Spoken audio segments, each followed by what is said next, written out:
Hello everybody, good morning, good afternoon to you all. Welcome to the stream. Thank you guys very much for being here today, I do appreciate it. Hope you're all doing well. Welshman, Buffalo Bill, Mr. Santa, Lael, Talon, welcome guys. Lael, I was 1 minute late. The other day I was 30 minutes late. Because I didn't schedule it at the time that I thought I did. So next time I know if I'm going to be 1 minute late, I might as well be 30 minutes late.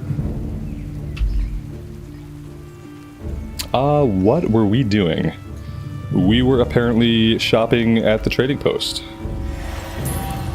Oh my gosh. They just put random stuff in here. See, what is this? Some kind of, oh, it's a weapon rack. Oh, that's really cool. Why does this seem like something that I would put into player housing? And then they have that beach chair. And these are toys. Why did I want a player house. Can I get a player house? I feel like they're experimenting with a couple of things like in a way that's kind of paving the way for player housing. I really want like an Old Town Stormwind apartment with like a 3rd story view of the canal. Yep, that's what I want. Alright, can I use my Hearthstone? Only if I want to go back to Anvilmar. Okay. That's not really what we want. So maybe we jump on a flight.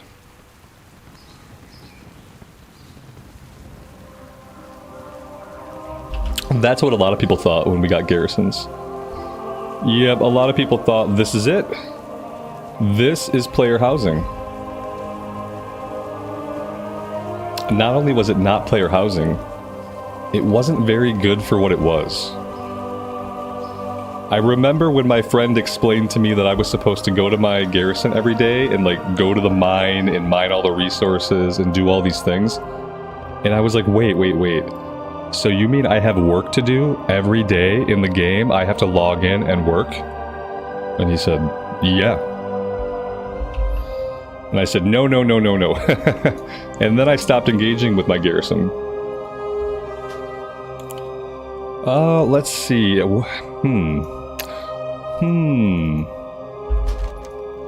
We could technically go quest anywhere. Like, we could just go back to exactly whatever we were doing. Or we could just go wherever we want.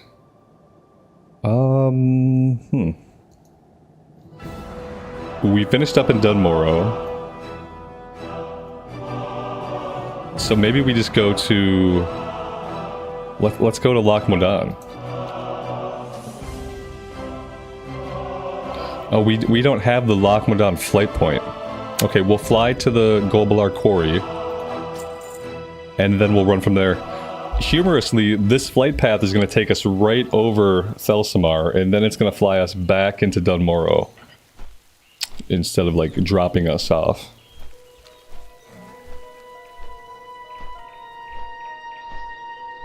It'll probably be a camp rather than a house. Well, that's what, a place where all your heroes stand around. That's called the new Warband screen. It'll have account-wide storage, and you'll share resources and progression across all of the tunes in your camp. We'll call it a war camp. No, wait! A warband. You got it. You're just a couple months behind Blizzard. But you got it, yeah. That's what we'll do instead of player housing. We figured it out. The war camp. I mean warband. Who needs player housing when you can have a login screen where your characters idle around? Who needs player housing? You're practically home already.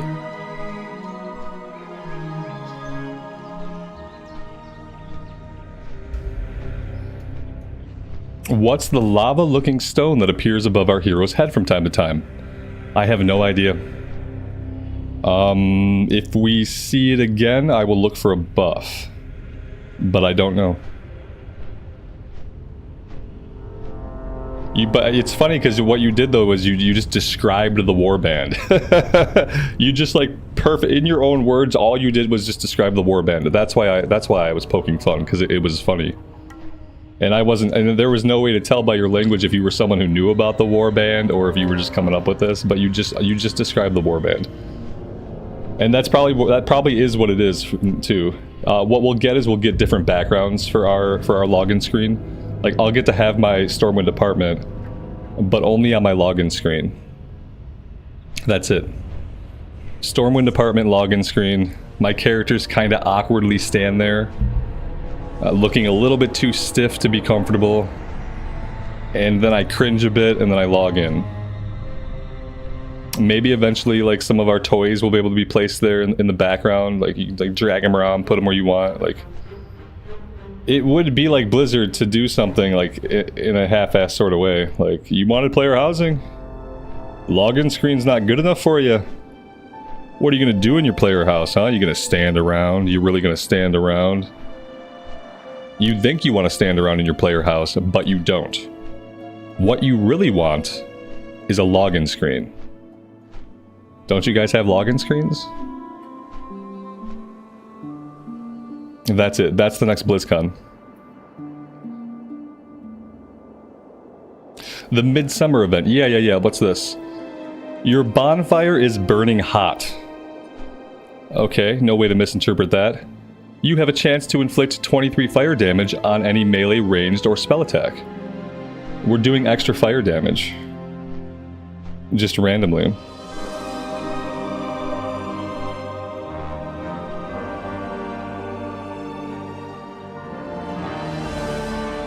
Yeah, the camp screen that we currently have, Marlena's right, it's missing a lot of character. I hope that the camp screen that we currently have for warbands is still very much a work in progress. Because it's lacking some, like, World of Warcraft character vibes. It's a nice little fantasy camp, but nothing about it says wow. And I think it could be because it's faction neutral right now. It's completely neutral in every way. It's the most neutral, PG-rated war camp you could ever... It's a war camp, but in this PG world of friendliness and pretty campsites, there is no war. There is only peace. So it's more like a peace camp, where we've come to have a little powwow. It's not really a war camp. It's not really a war band. It's like a peace band, or a band-aid. It's almost there, but it's a little bit different.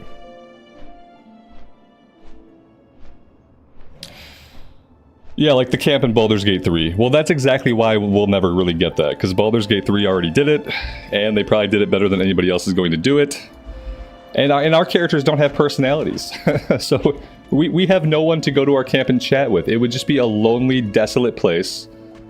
Robert, don't get sucked into herbing all these herbs. Just move on, buddy. Okay, moving on. It would be a lonely, desolate place where we would go to be sad with all of our furniture.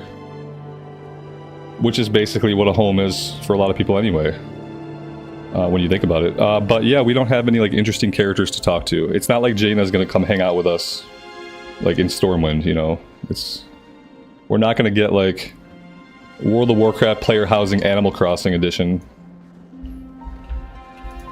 So, I don't know.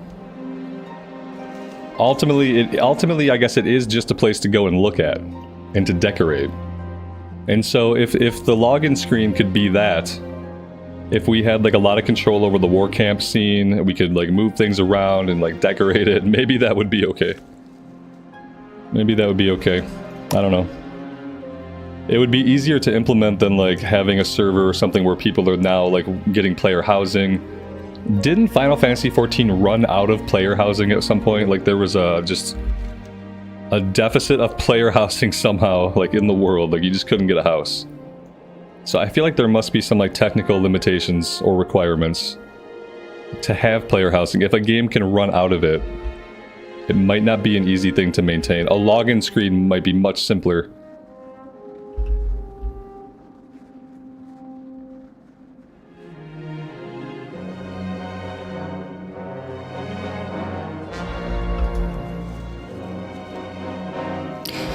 Billy, good afternoon. Jackie, welcome to the stream. Anybody I missed? Mantar, good morning. If I missed you during my player housing rant, I'm sorry. Welcome to the stream, and thank you for being here. I appreciate it. Karen, good evening. Everything is good here so far. Thanks for stopping by.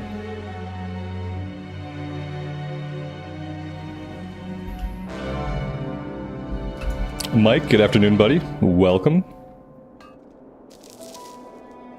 362 now. So the amount of XP we're getting is like, it's scaling with our level, which is great. It's excellent.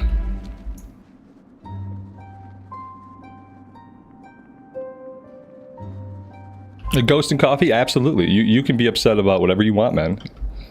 Yep, it's a free chat. Just be upset. But just if you're gonna be upset, just be quiet about it, okay? Yeah, you're upsetting people.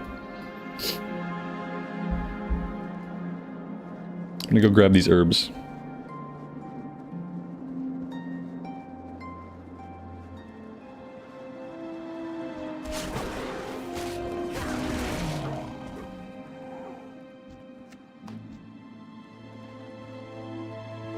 This is the first time I've ever done professions, like gathering professions in retail WoW.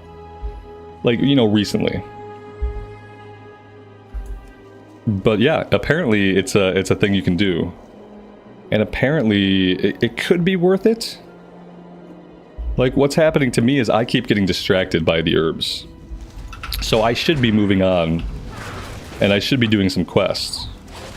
But instead, now I'm kind of herb hunting. But you know what?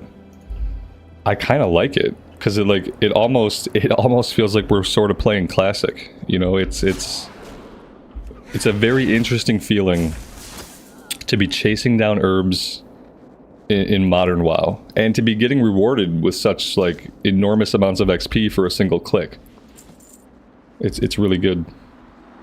I'm surprised no one has brought this up to me before. I've leveled many retail characters on stream. Nobody has ever mentioned this until yesterday.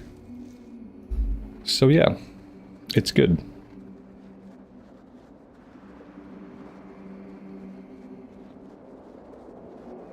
I feel like even if it's inefficient, even if it like somehow costs me time, it's worth it to have a little bit of variety in what we're doing. And to kind of like capture that vibe of actually being back in the world.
Mr. Santa, that sounds like good news.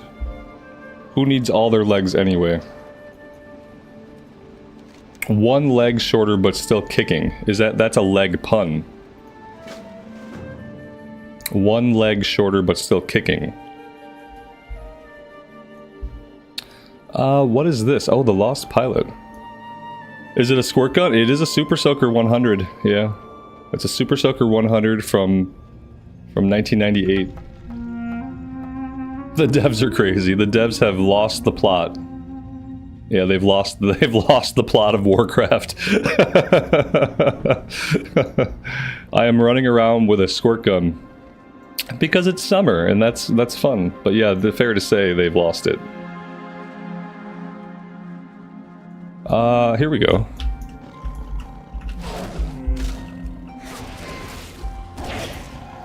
Yeah, but to be fair, to make a video game for a corporation, like to produce a corporation's video game, which sounds gross, you have to lose it a little bit. Like, you have to kind of be out of your mind. Because you like your job is to make a piece of art for a corporation that only cares about making money. So like, you do have to lose it. You innately lose it in that situation.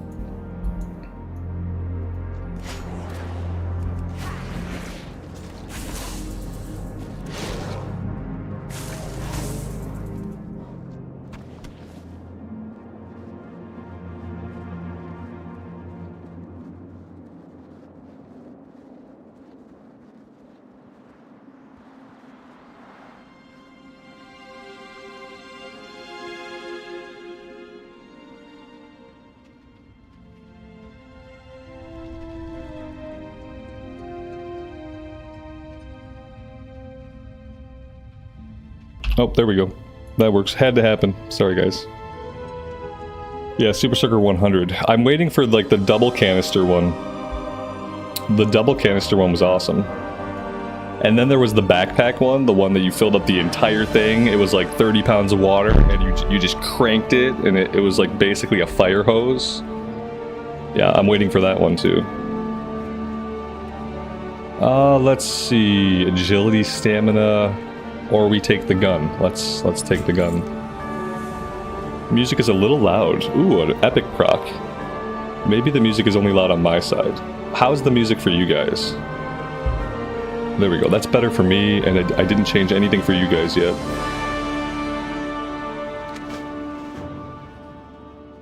Maybe it was just that part of the music, like, really cranking out. It was a little loud. I think it just got really loud there on that music track. Because see, now it's quiet again.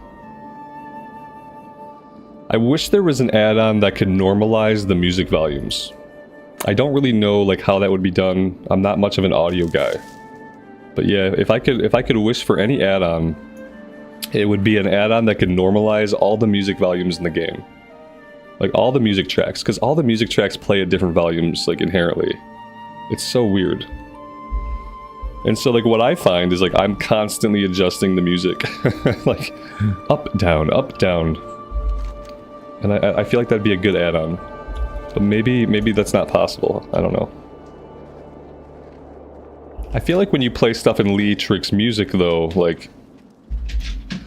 I feel like when you play stuff through here, it does it at the same volume. This goes off my master volume, I believe. Maybe I should play more stuff out of Leatrix. I don't know.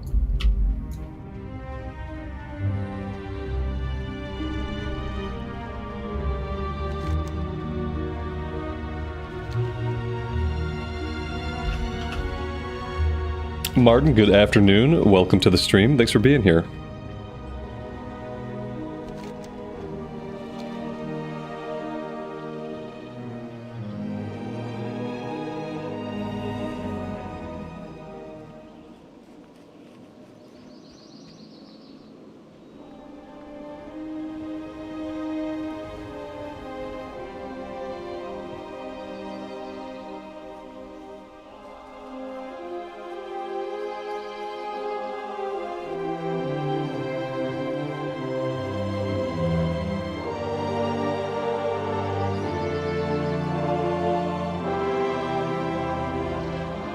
Do I like the Earthen race? I don't think it's about liking. They're fine, I guess. I'm not excited for the Earthen race, I guess is like a better...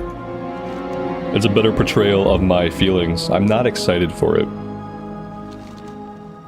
I'm much more excited for the Under Trolls. The Hanir, whatever they're called. I'm much more excited for them. Except they're not launching as a playable race. And we don't know when they're going to be a playable race. Hopefully in the first patch. But yeah, I don't need another dwarf. I know people have strong feelings about this, because there are people who love dwarves. I like dwarves. I'm a dwarf right now. Like, I like it. I just don't... I don't need more dwarfs. And I don't think I needed rock dwarfs. I would have loved to have basically anything else.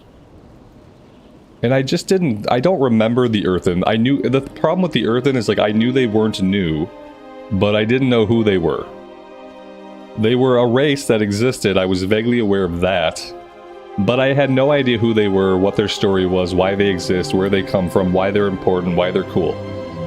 Because, like, the only place that we see a lot about them is apparently in Deepholm and Cataclysm. I haven't read the quest there yet, so I still don't know anything about the Earthen. And yeah, I'm just not excited, whereas the Undertrolls are new. Like, they're exciting because they're new. They're a new race. We haven't heard about them before. They weren't in the Cataclysm. And they look cool. Yeah, I'm not excited for it. I wish that if they wanted to do Earthen, I wish it could have been like a variation of the current dwarfs. Like, it didn't have to be its own playable race. Like, maybe it could be just like an option for dwarfs to be Earthen. I don't know. But I think they're a little taller than standard dwarfs. Ultimately, the more races we can get into the game, the better. So, like, great, we have rock dwarfs. Like, that's good. The more races, the better. I just want to see them kind of pick up the pace on that a little bit.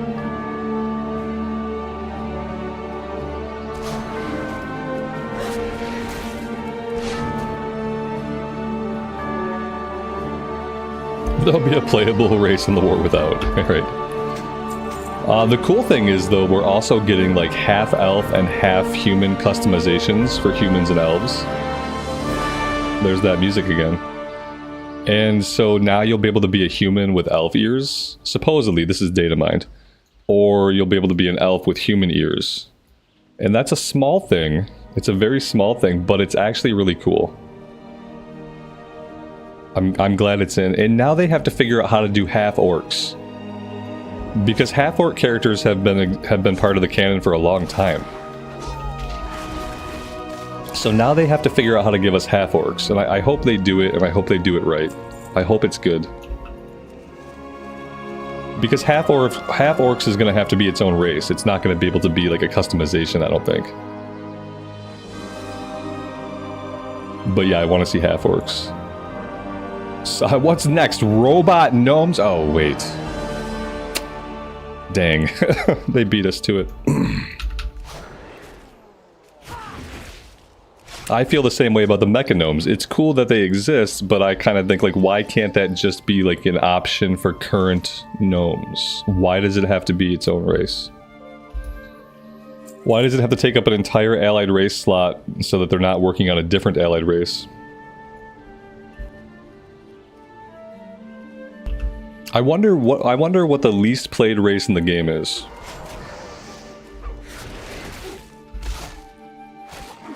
I wonder if that data exists on the internet. Like, what is the least played race in modern WoW?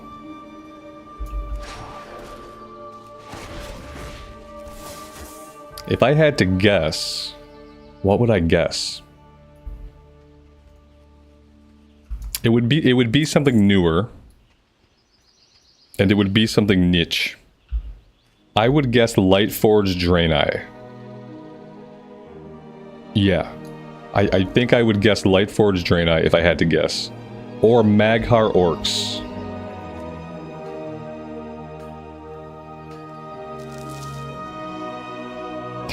you know how to make a half-orc, but it's not suitable for the stream. Right. We all know how a half-orc is made, yeah. We've seen Thrall and Jaina hanging out. Like, we get the idea. But now we just need a playable race.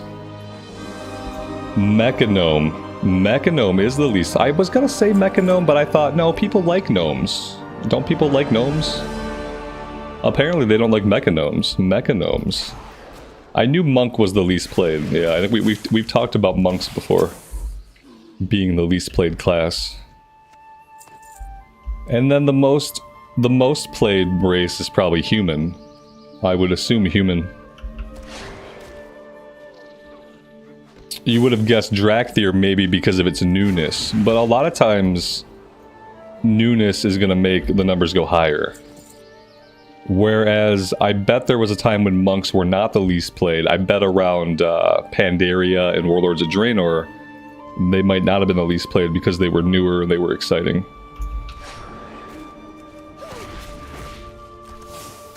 Are Kultiran popular? I don't see a lot of Kultiran, but you know what? I see even less Mechanomes when I think about it. And Drakthir have other things going, like also Drakthir are the first support class, like they have the first support spec. So they have a couple of things going that can like draw people to them.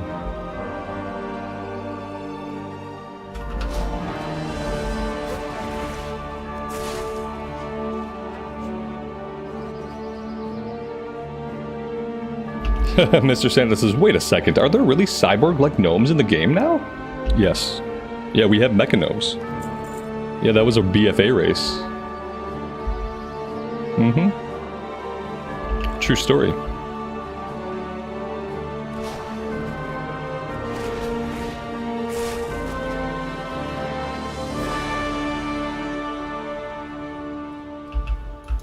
Yeah, that's what I don't like about Drakthir, that you can't see all of your armor when you're in your lizard form.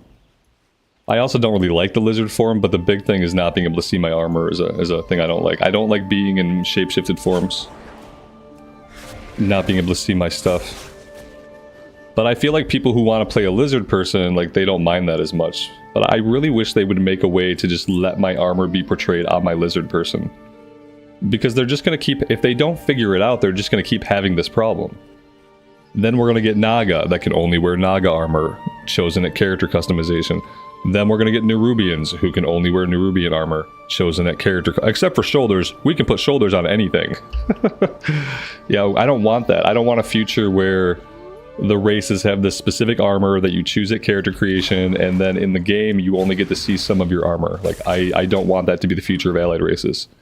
As the body shape of some of the races gets stranger, they need to figure out their technology, and they need to make sure that we can wear the armor whether we're a Nerubian or we are a Naga. We need to be able to wear the armor that we're wearing in the game, that we have equipped. So yeah, I hope they figure it out. Naga get a boot on the tip of their tail. No, yes and no. That's yes and no. They do. They get a tail tip. Yeah, instead of it being a boot, it's some kind of ornamental thing that like covers the tip of the tail or something, okay? We don't have to think about it too much. But yeah, it could be something that goes onto the tail. Or fin, or whatever it is. Whatever it is they got going on anatomically. Yeah, we can put something on the end of their fin. I don't know. I'm not the game designer, but they should figure it out. I could kind of forgive you boots, because there's a lot of races, even in original WoW, that don't wear boots. So I can forgive you boots, okay? But my leg slot, my chest slot, my arm slot, all that stuff has to show up on my weapons. All that stuff has to show up on my character. But I'll forgive you the boots, because even in original WoW, like Tauren, Trolls, they can't wear boots. There is no boot. There is like a small little ankle cuff. So I'll forgive them boots. If they can't make the boots work for everybody, like, I get it, the arachnid things, they have 8 legs, that's 8 boots, that's a lot of boots. Who's gonna make all these boots? That's fine, they don't need boots. The only ones on the Horde side that could wear boots originally was the Orcs. Well, the Forsaken could. But they also couldn't hide their bones. So that's a losing situation. We have another quest here somewhere. Here it is. Our buddy Mountaineer Wallbang. We don't know why that's his name, but it is. I didn't send myself bags. Ooh, I didn't equip this gun. I need to send myself bags at some point today. Somebody said the herbs and the ore potentially could sell on the auction house. For like small amounts, probably small amounts.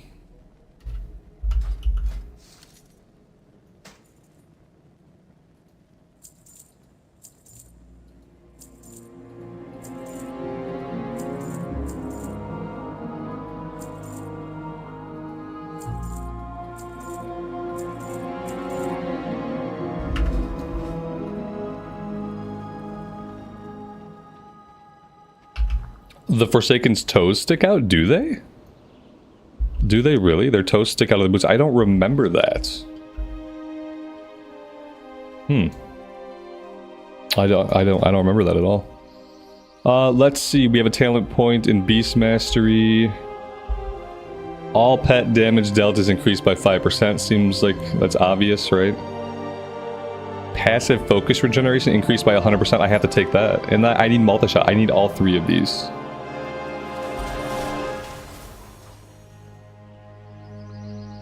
All the talents are so good. That's the crazy thing. Like, I just leveled a hunter in Cataclysm. And while I was leveling up, the talent choices I had didn't matter. They weren't exciting. They didn't matter. I remember not even wanting to spend my points.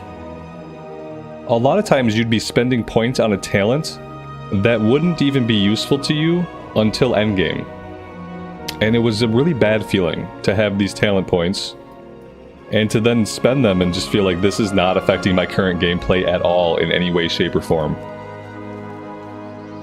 The modern talent points are really good. Like, you want all of them, and they all feel pretty impactful, especially in the spec tree. Not always in the class tree, but always in the spec tree. There's exciting stuff for you to take that you're anxious to get because it's so good. But it's almost like the Kata ones were specifically made for a max level character. I swear there are many trees where you will have a talent in your second tier that references an ability, and you don't get that ability for like 10 or 15 more levels. But you're already being confronted with talent points concerning that ability. That happens on multiple specs. It's like the talent trees were designed for a max level character, and there was no thought put into like what level are you when you make this choice. They completely stopped developing the talent trees with a character that's leveling up in mind. And they just thought, okay, how do we build this for a max level character? Not like, okay, you're level 10. What do you get to choose from at level 10? Okay, you're level 12. What do you get to choose from at level 12? Like, they didn't think about it that way at all.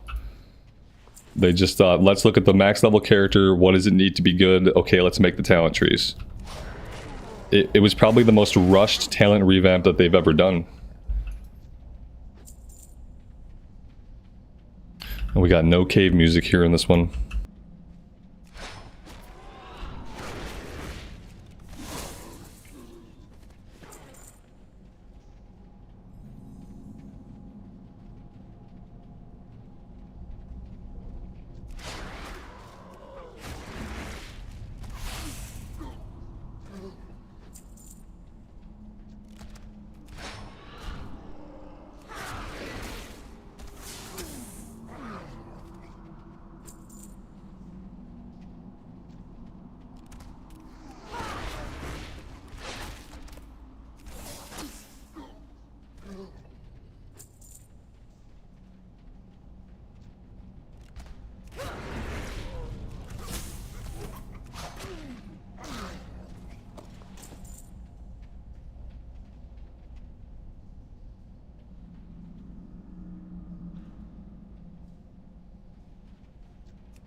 Take the silencer off, the gun should do a boom sound. Yeah, they got rid of all the boom sounds.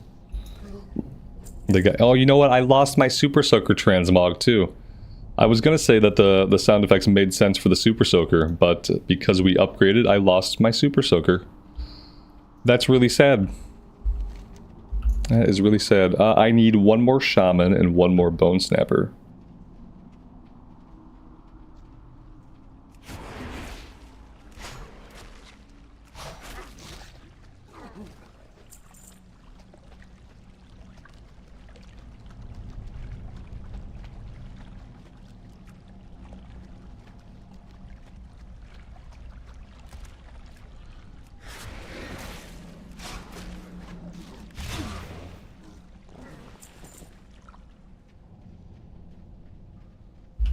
And now I have to find my way out of here.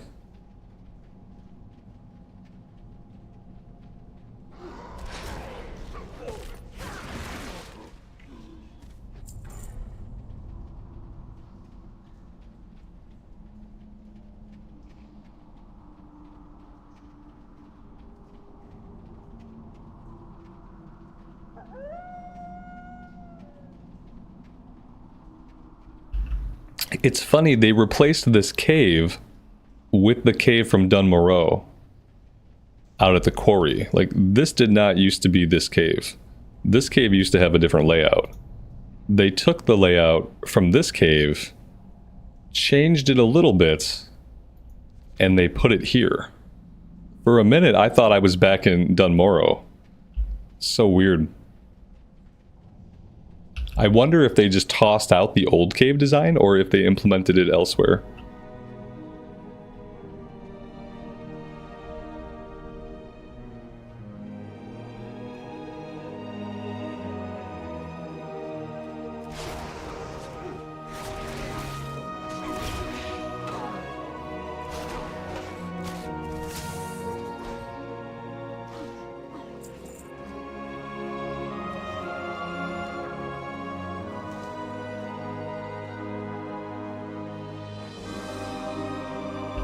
Somewhere inside this cave that we did not find were Explorers League documents.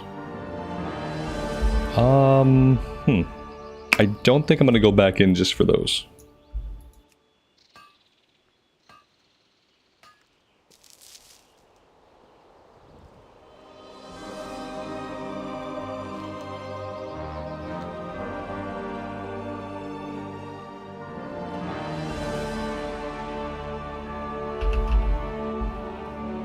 John, good morning, good afternoon, welcome to the stream. Thanks for being here.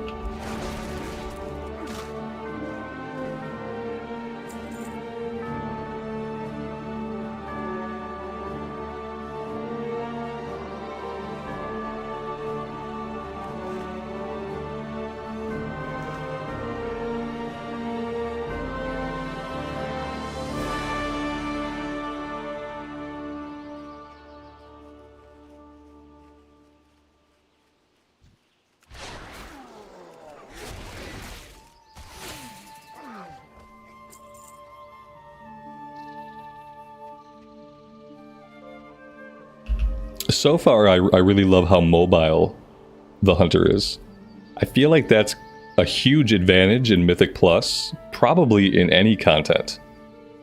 Just to have basically all instant cast abilities. To a point where I can probably do like my max potential damage on the run. That almost feels like cheating compared to how many times on my Shadow Priest I'm in the middle of doing something, and because I've mistimed things, I have to stop a cast or stop a channel, move out of the way, reposition.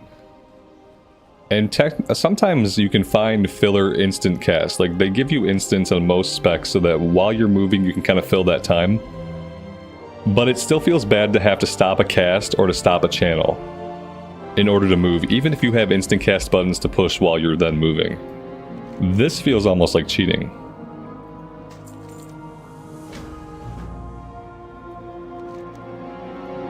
So far, I haven't gotten any ability that I need to stand still for.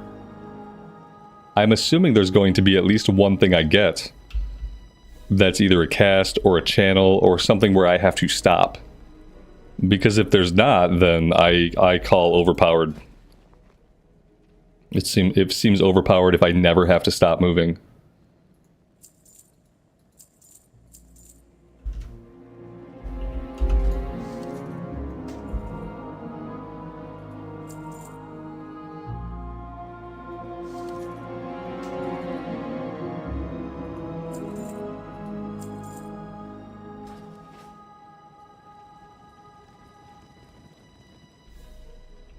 There's nothing as a BM hunter that I need to stop for. Wow.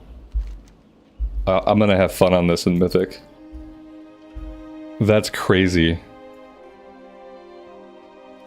That's crazy. Basically, in Mythic, all you do is move. You know, you're moving to the next pull, you're moving to the next trash, you're fighting stuff as you go. All you do is move. So this seems really overpowered for that content.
I love coming across the new enemy models throughout the old world.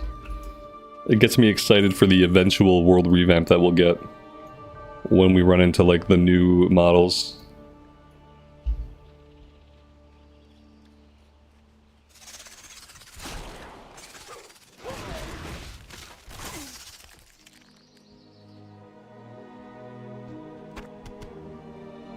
Yeah, we get so much more XP from gathering stuff than we do from kills. It's really crazy.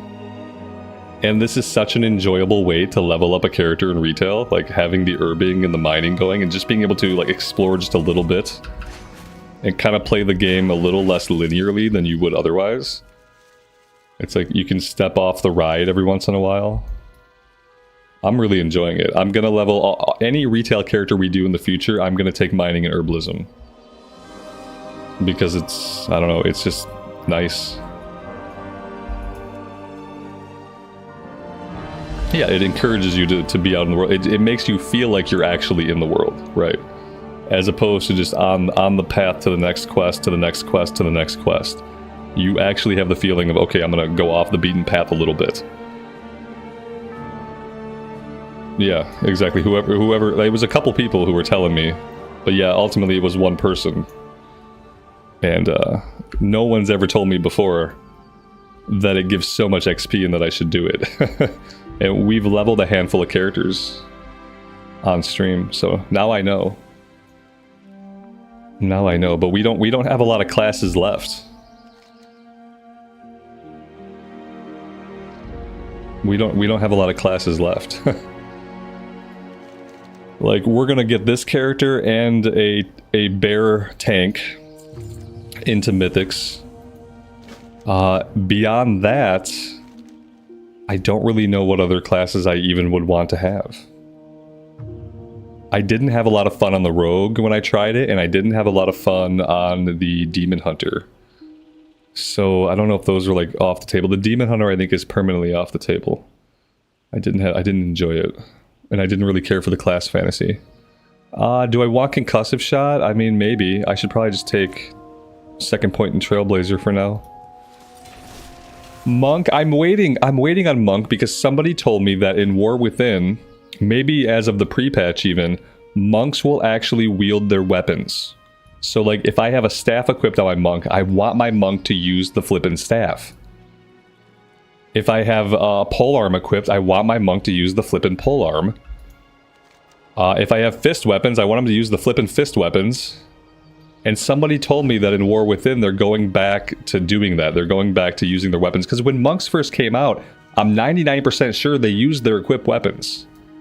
I leveled a monk and I have a memory of him using weapons, but then eventually they stopped pulling their weapons out and your weapon just sits on your back.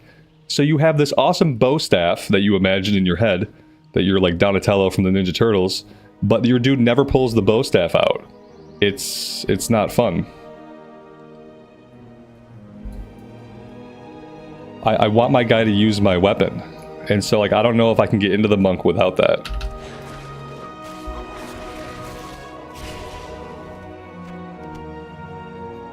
Because I want like a bow staff wielding monk.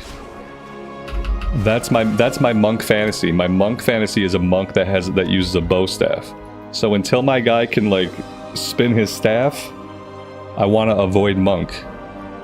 If there's a future where that happens, where he can use his staff, then I want to wait till then. Look at me, I'm just running out here chasing herbs. Okay, I should pick up the rest of the quests and stop getting distracted by every herb on my map.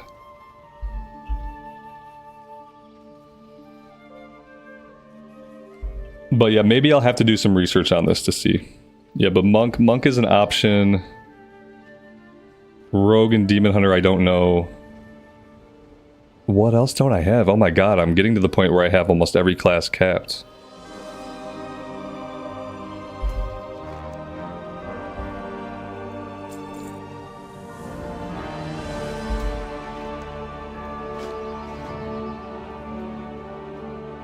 Evoker. I have a level 67 Evoker. He's in my deleted list right now. So I don't know. Stop picking flowers.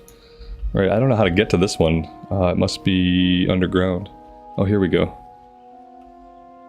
Yeah, all I can think is a monk, demon hunter, rogue. Am I missing something besides evoker? Monk, demon hunter, rogue. I think those are the last classes that I don't have.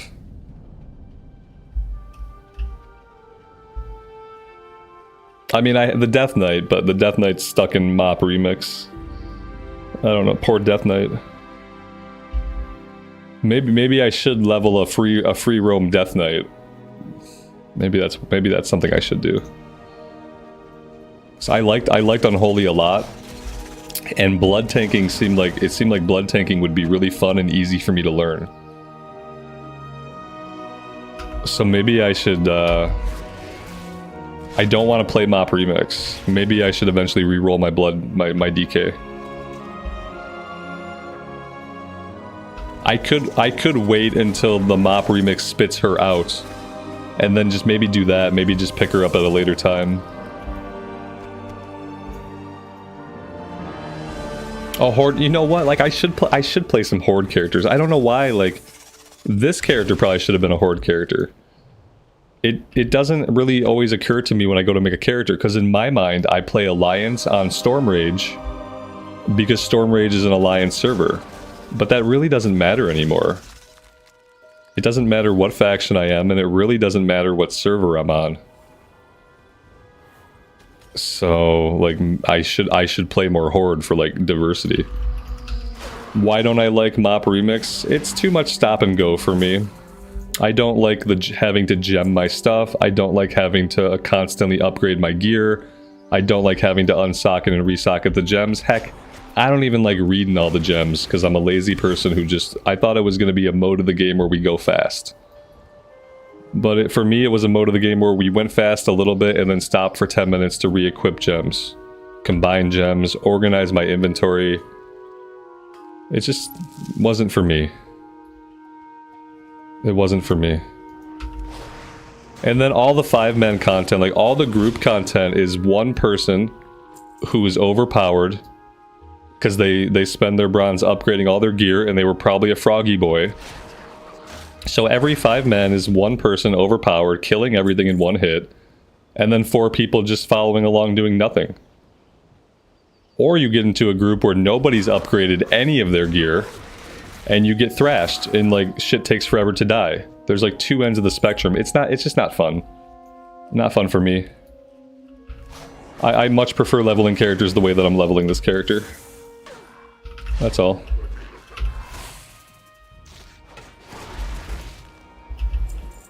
For the next remix event, I want my character to be in a full set of event heirlooms. I want my gear to level up with me, so I don't have to worry about my gear. I don't want gems. I want the ability powers to like splash on the screen when they become available. I pick a power, the power goes into my buff list and it stays there. And then I just have that power now. So less powers, but more meaningful powers. Heirloom gear that levels up with you. And just don't make systems where I have to stop and manage my inventory for 10 minutes and then we'd be great. Don't give me any items at all. Just give me the remix currency, bronze, whatever the currencies. I just want to get currency. I don't want to have items. I don't want to have to trash items. I don't want to even pick up an item. And then I just want to go, go, go. They can do the same mechanic with the cloak. The cloak can gain the threads and gain in power throughout the event. And then besides that, when we get a new power, it just comes on the screen like Vampire Survivor style. And you pick the power and you keep the power. And that's it. That's how I would do it. But yeah, I would keep the threads. The threads in the cloak are a cool idea. Especially as something that then passes on to an alt. That's a really cool idea. And then I'd say like less powers, but then do it Torghast or Vampire Survivor style. Where I just pick the power and then I keep that power. And then the powers just kind of stack up. And then all of a sudden you're just walking around, fire's shooting out of you, lightning is crashing around you, whips are flying out of you, and everything's melting. And you're just like running through the world, like just mowing stuff down. That's kind of what I would imagine my remix experience to be like.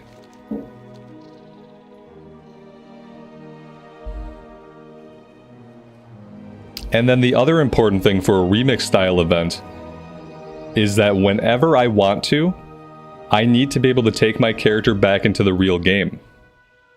Whenever I want to. I need to say, okay, this was fun. I want to play my character in the real game now to learn my class. I should be able to do that at any time. I shouldn't have to wait till the event ends. I shouldn't have to wait till level cap. I should be able to pull the plug at any time. Pop my character out into some item level equivalent greens. Whatever my heirloom item level was in the game, in the remix, I pop out in greens of the same item level, and then I go back into the normal world. What's my favorite classic zone to level in? Eversong Woods. We'll go to Burning Crusade with it. Eversong Woods.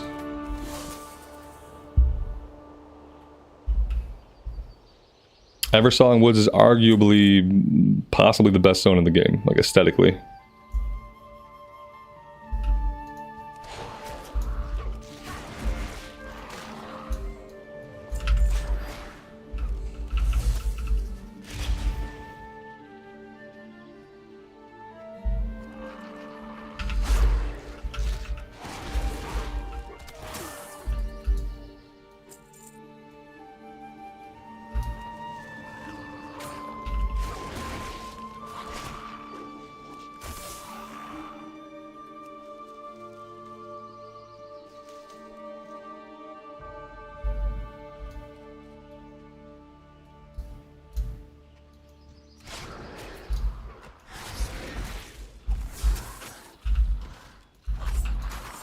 We have a rare here.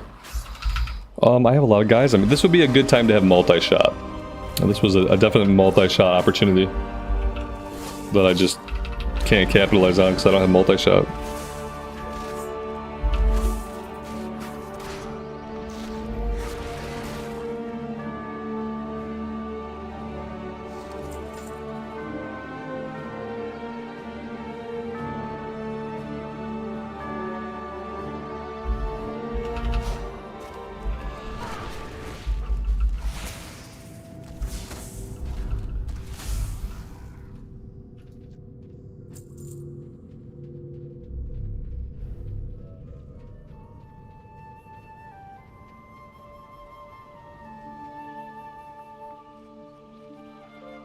What is this little formation? Some kind of a weird switchback trail.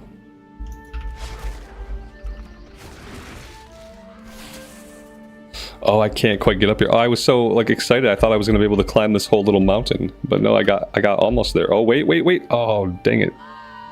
Somewhere up there, there's a mining node. So there's gotta be a way up there. Otherwise, why would they put ore up there? That's like basically evil. Yeah, there's gotta be a way up. How long am I gonna spend trying to get 220 XP? Oh, here we go. This looks promising. Perfect. Almost. Wait. Wait. Oh, there we go. Okay, we did it.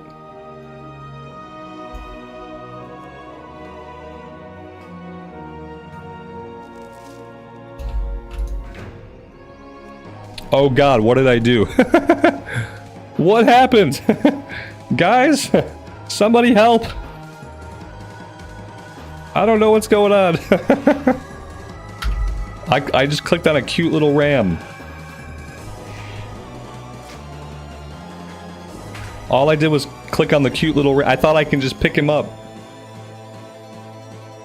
Oh my god. Now I'm fighting a snake? This does not seem right. I don't know what's happening here. I don't know what that did. Okay, that did something.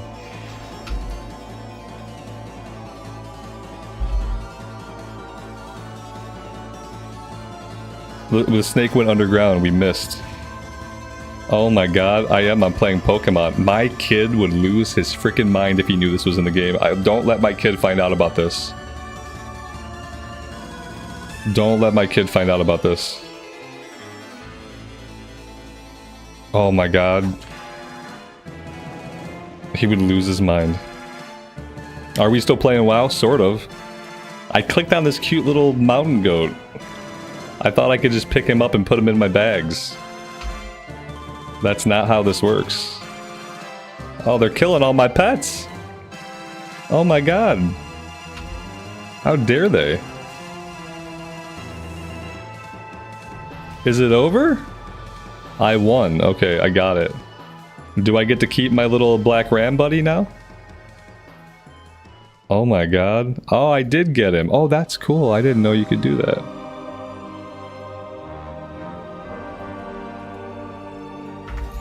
There we go. That was my first pet battle. That was it.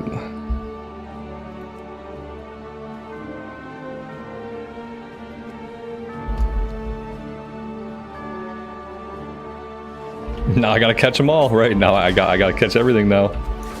Oh no.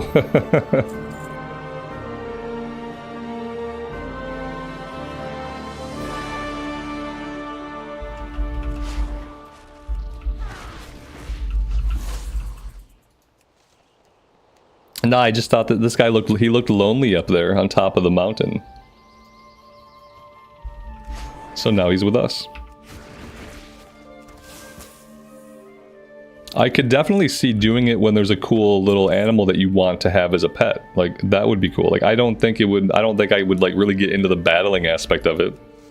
But just to capture little guys that I want to have like follow me around, I could see someone like getting into it for that reason.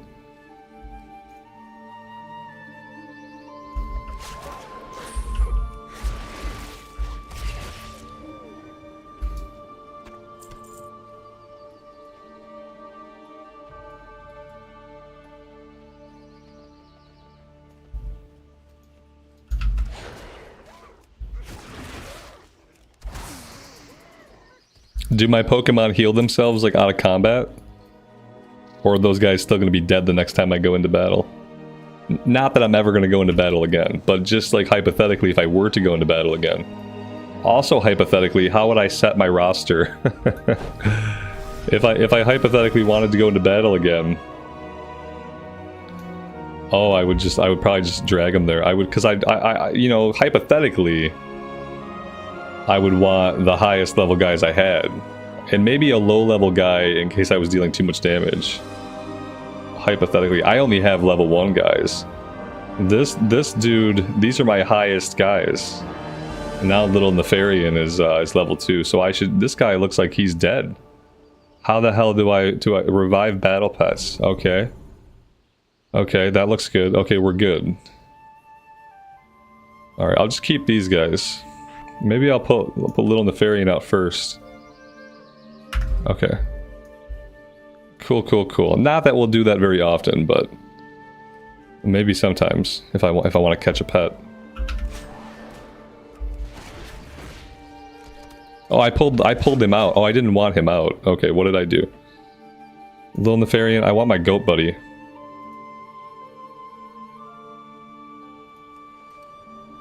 There we go.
You know, I should probably do the ribbon pull thing.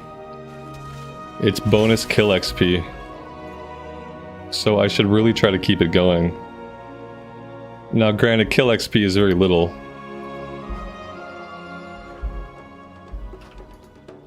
Alright, now someone said I didn't have to keep spinning for this to work, but I'm kind of convinced that I do have to keep spinning. I'm convinced if I stop, it's gonna stop stacking up. But we're gonna test it. I'm gonna spin for a minute. You guys are all gonna get nauseous. And then I'm gonna stop. And we'll see if I keep spinning or if I stop. I stop, yeah. Somebody told me wrong. You definitely 100% have to keep spinning to do this. Alright, everybody look away. Close your eyes. I'll tell you when we're done.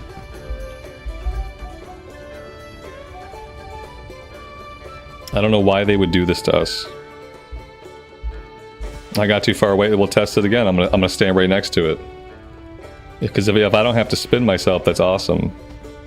But usually when I stop spinning, my dude stops. Alright, we're still going. So maybe proximity is an issue. Oh, thank God. Whew. Okay. That's better. My whole life I've been running around that pole. Making myself sick. For a little bit of an XP bonus.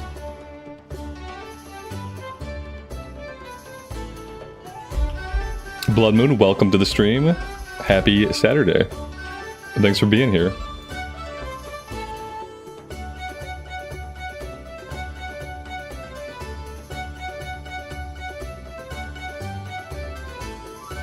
Now the music is stuck on. Now the music, since we stopped spinning, now the music never stops.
That was weird. You hardly ever see guards these days actually fighting mobs.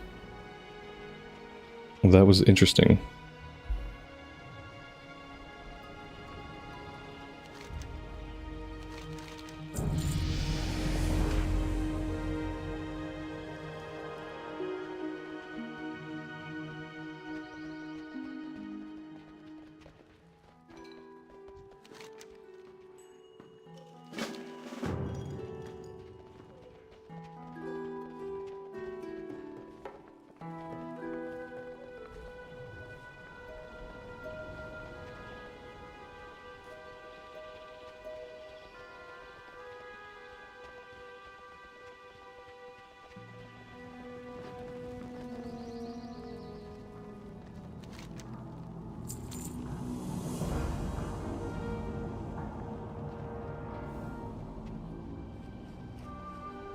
I guess if we want to, for a little diversity, we could queue up for a random classic dungeon. See how that goes.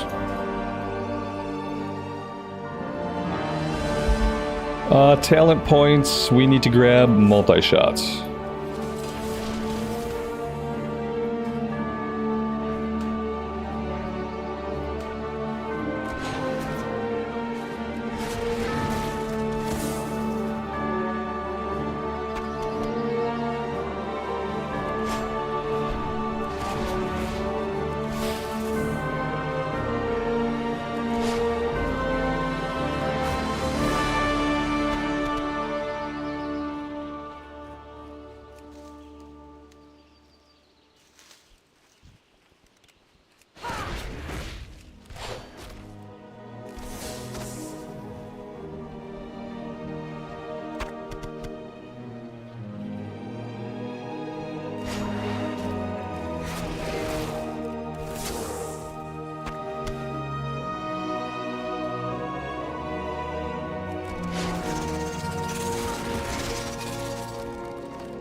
Well, that was really fast.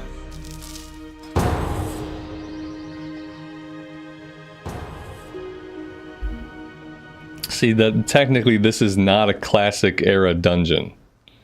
Technically this is a Mist to Pandaria dungeon. So I take offense to that.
Yeah, this is not as good as the original. Yeah, absolutely.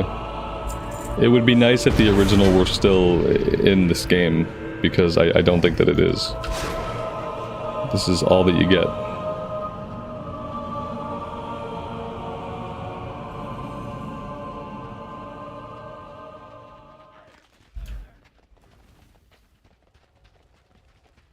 Yeah, you don't need a lot for a level 15 leveling dungeon, it turns out. Yeah, it's not very surprising. This is old leveling content. It has nothing to do with how challenging the game is at all. But nice try. Nice try, though.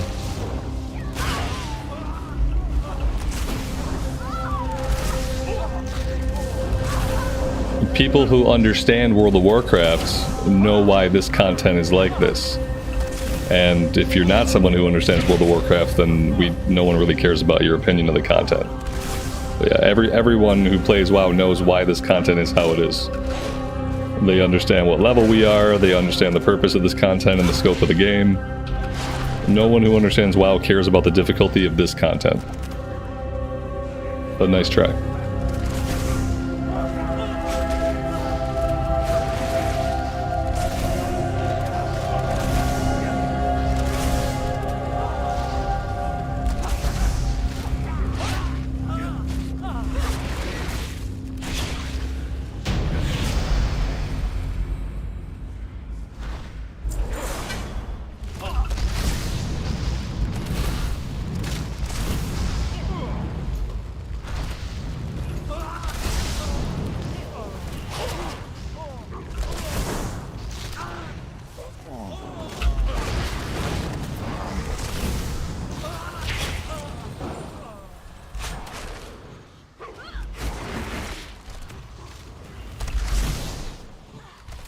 How many people does multi-shot hit? Hitting all nearby enemies, really? Alright, what's the trick? What's the upwards cap on this ability? It says hits all nearby enemies. Is that for real? There's not like a AoE cap in place? Where like all means hits up to 8? This style of dungeon only exists in WoW to level up on. I mean, it is what it is. It's not for everybody. I don't ever look at leveling content anymore and try to judge like the game or any game by the leveling content, because like in every game, and especially in MMORPGs, like the leveling content and the difficulty of leveling content is so very different than the difficulty of a higher end game dungeon. Like go do a Mythic 10, or now what I guess would be a Mythic 0. Go do a Mythic dungeon. And then like let's gauge the difficulty of the game, I guess, based on like the most challenging content, because we all know that in MMORPGs, leveling content is not made to be challenging at all. Like it just isn't. Like they don't want someone to queue up for a random level 16 dungeon and be confronted with a lot of challenge. They just want them to be able to go see the dungeon and continue leveling the character. And then, you know, we can look at endgame for challenging stuff. And there's plenty of challenging content in World of Warcraft, so it's fine. Yeah. Oh, that's fine, buddy. Like, you're better off.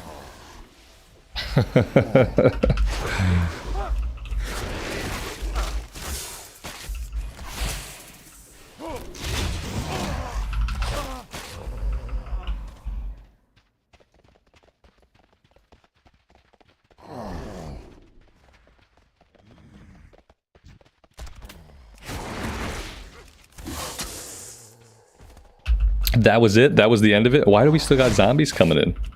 What's going on with these zombies? I guess I should get out of this dungeon, or otherwise I have to fight zombies forever. Leave instance group. There we go. Mid-attack by zombie. Yeah, I don't plan to do a ton of dungeons until we're doing time walking, but, you know, it is what it is.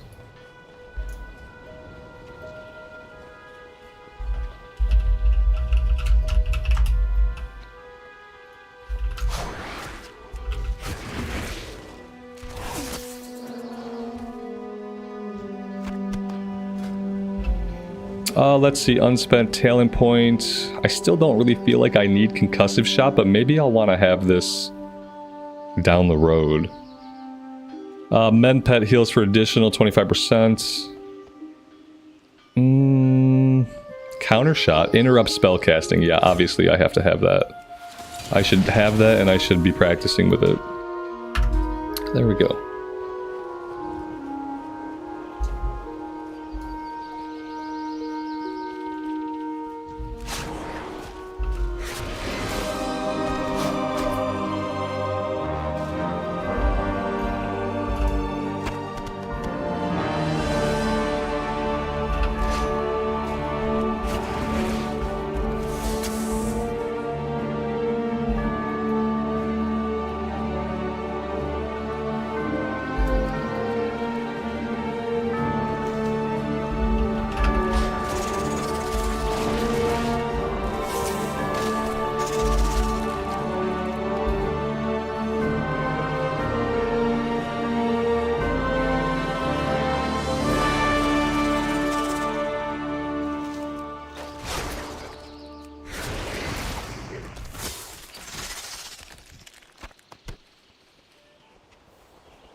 I keep forgetting that I have a mount.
Oh, that's really nice. When you take herbalism and mining, it opens it up all the way to 300 instead of capping it at 75 and 125 and 225.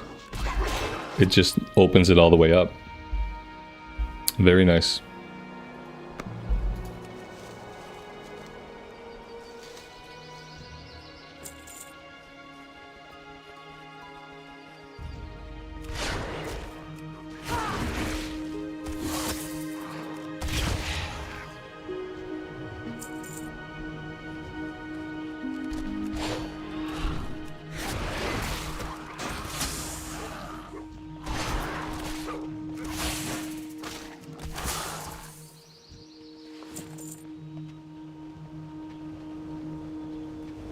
I need to get a cool pet eventually, like a cool battle pet.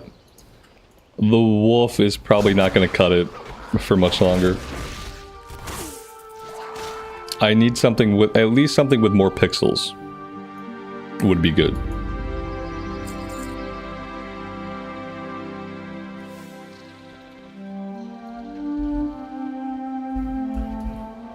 This ore that I'm seeing, it looks like it's on the outside. Oh, here it is. Whoops.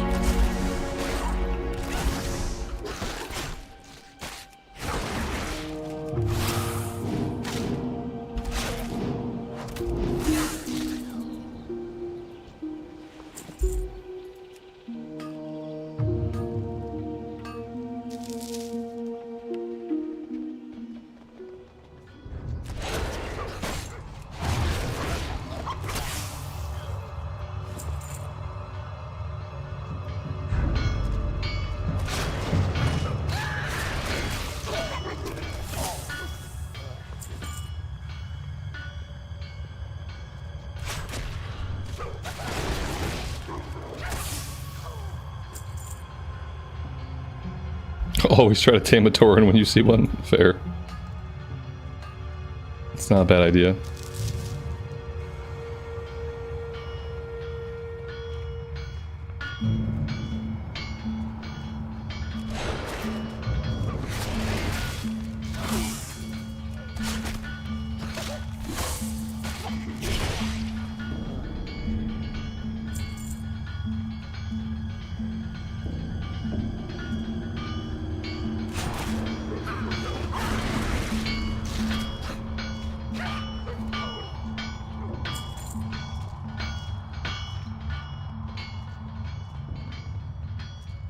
I'm not super convinced that I even need to be in here, actually.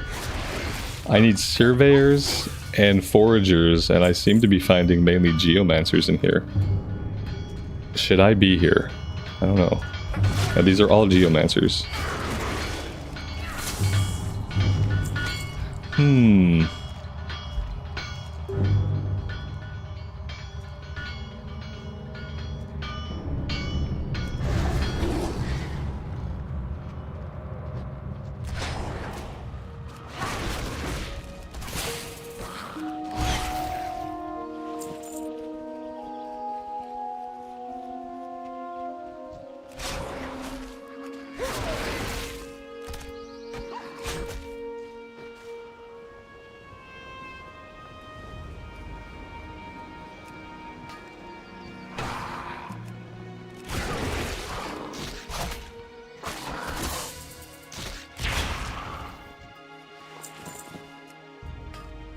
The cave is for a follow-up quest. Okay, thank you. I was just going into the cave from, like, classic reflexes. Yeah, my classic reflexes took me into the cave.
I hope I earn some trader post tendies from all the gathering that I'm doing, or maybe some achievements eventually. It would be cool to earn either some achievements and or some tendies.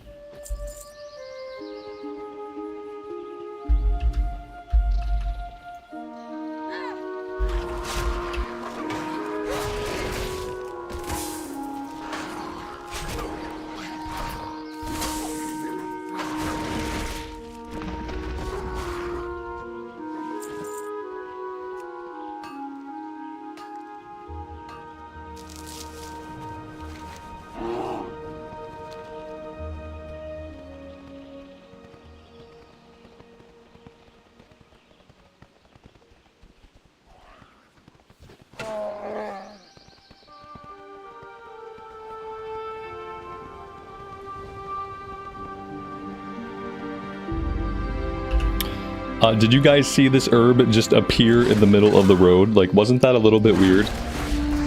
It was weird that it appeared right in front of us, but it's also a weird placement for an herb. I don't trust this herb. This herb is sus. I've never seen an herb appear in the middle of a road or trail.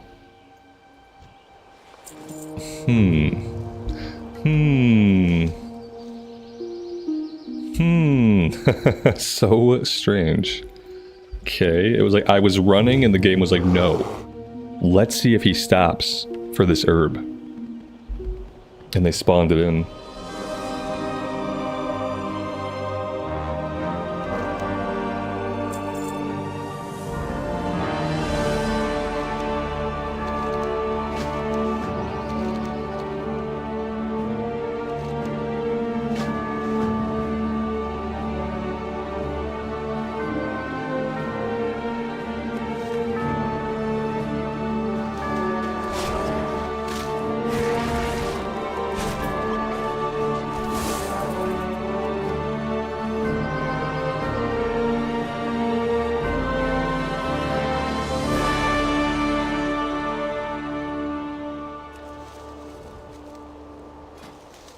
Alright, talent points. Aspect of the Beast. Increases the damage and healing of your pet's abilities by 30%. Increases the effectiveness of your pet's Predator's Thirst. Endurance training and pathfinding passives. I don't even know what those are yet. Increases your maximum focus. That's obviously unnecessary. Yeah, we have to do 2 points in that before we do anything else. Very big. Very big deal.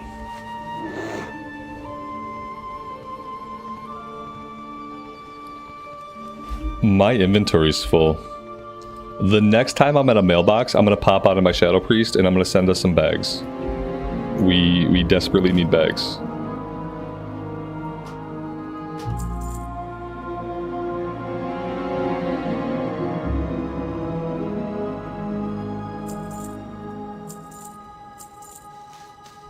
And then I have to decide if I want to like put these resources on the auction house, or if I just want to vendor them. Because I feel like they're just starting to take up a lot of space in my inventory. And there's not a convenient way to get them on the auction house. I guess I could mail them to my Shadow Priest, and maybe I'll put them on the auction house there. Not sure that they're going to sell for that much.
We got Flare. I don't think I'm going to use Flare very much.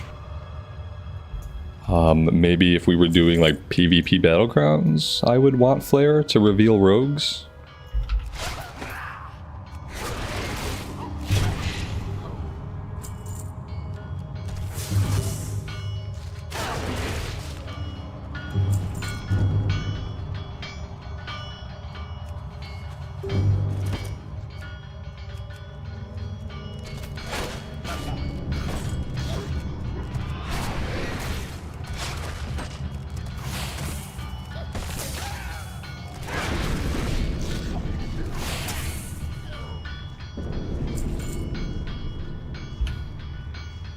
SH, good afternoon, buddy. Welcome to the stream. Thanks for being here.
It would be really cool if you can get a breakdown of, per level, how much of your XP was from kills, how much from quest, how much from gathering. That would be cool data to have access to.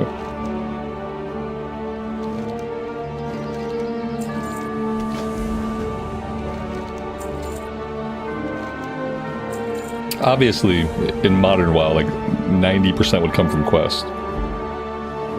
But it would be neat to be able to see that in like other versions of the game as well.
I need more mounts.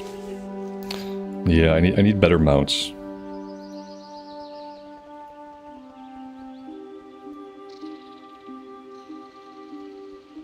I don't know why I have this. I have never unlocked the Kultirans as a race. The only thing I can think of is that when I made my Plunderstorm hero, when I made them a Kultiran, and I logged into Plunderstorm, I'm pretty sure that unlocked the mount. Which seems like a weird bug. But I'm pretty sure that's what happened. Because I don't have them unlocked, so I shouldn't have their mount. But it's cool looking, and I'll take it.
It's a good time to re-up this.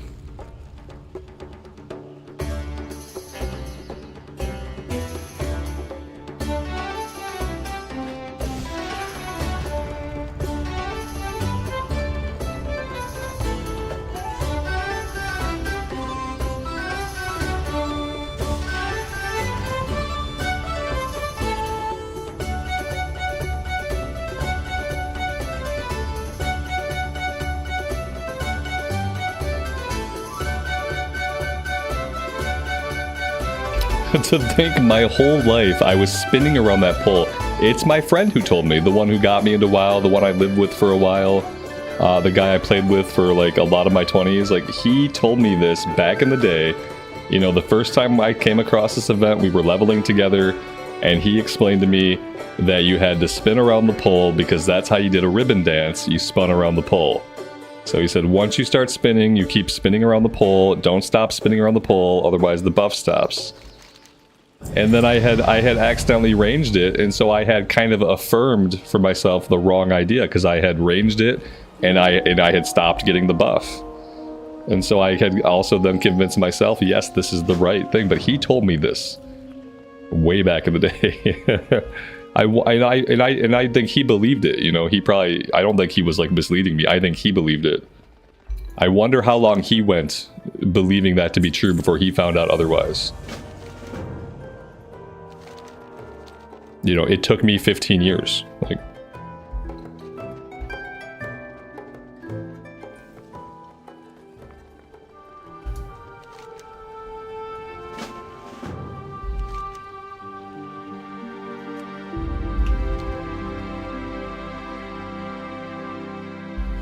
Okay, while we're here in town, I'm gonna pop onto my Shadow Priest and send some bags over. We desperately need inventory space. So I think I'm gonna do that, like, right now. Let me sell everything.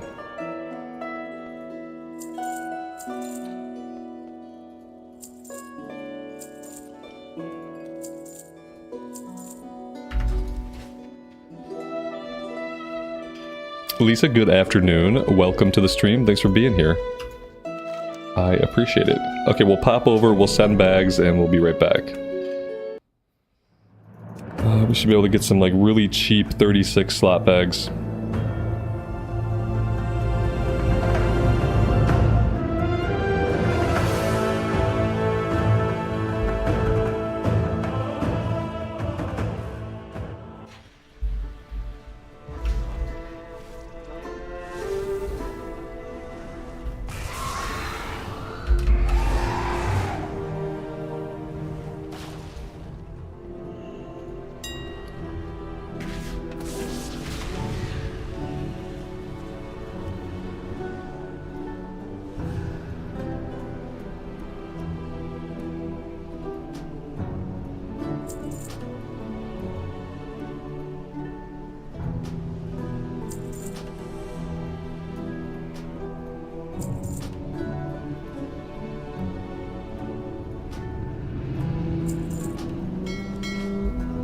Yeah, they don't want you to have to worry about your inventory. Like, inventory is no longer, like, part of the gameplay.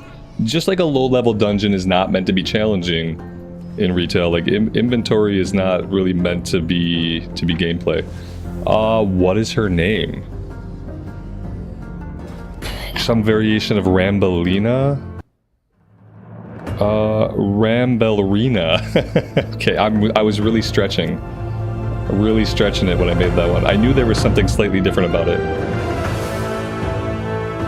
It's when you know you have too many characters. Okay.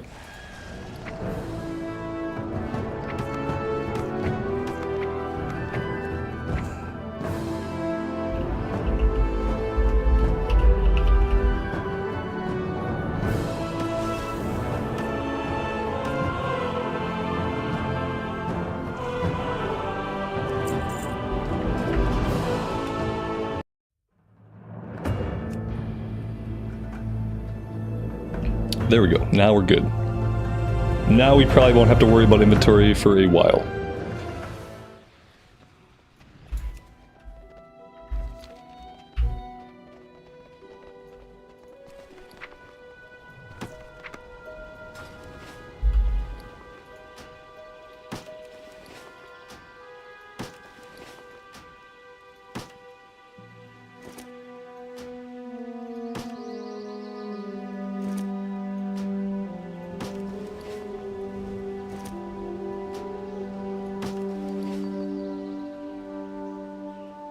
Oh, I should get a reagent bag. If I get a reagent bag, that will put my herbs into it, right? Like, automatically? Sorry, guys. This is probably, like, super annoying to watch. But yeah, I gotta get a reagent bag. And that way I can save my herbs until I get to the auction house. And it won't matter how many herbs I gather. Yeah, let's do that, because I would like to sell that stuff. Even if it's not a lot of gold, I would like to sell it, but, let's get it into its own bag. So containers, I need a reagent bag. 30s, I can get a 32 slot reagent bag really cheap. Let's do that.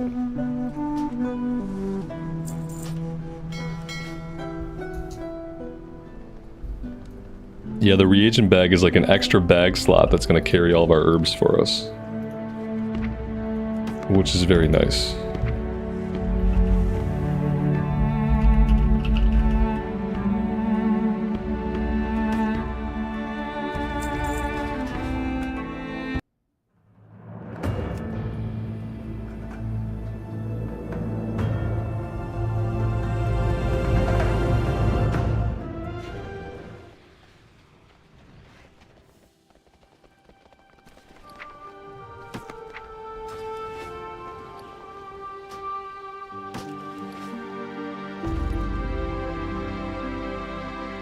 Yep, there we go. And now, see, this is our reagent bag. And all of our herbs and all of our ore just goes right into this. And we don't even have to see it in our main inventory. Perfect.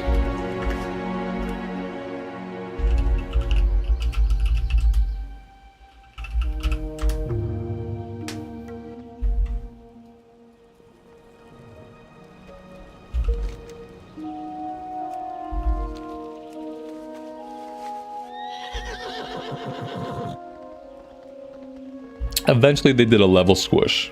Yeah, the max level was 85 in Cataclysm. It was 90 in Mist of Pandaria. It was 100 in Draenor. And I'm missing, yeah, 100 in Draenor, 110 in Legion, 120 in Battle for Azeroth. And then when Shadowlands came out, they did what we call a numbers crunch and a level crunch. So that in Shadowlands, the max level was reduced to 60 at level cap in Shadowlands. Yeah, the levels got too bloated and numbers got too bloated. By BFA, we were level 120. It was too much. And so Shadowlands crunched it. We were 60 in Shadowlands, and then we were 70.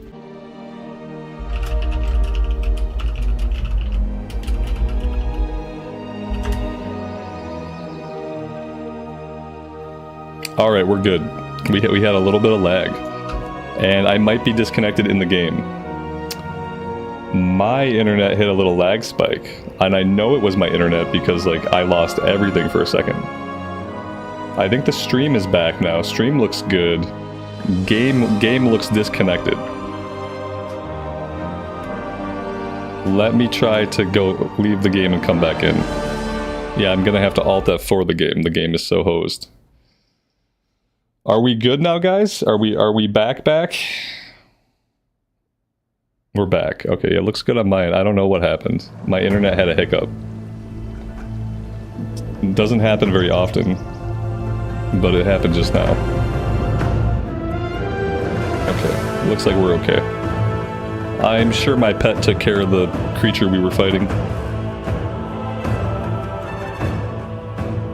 At least it didn't kick everybody out of the stream. It's done that before.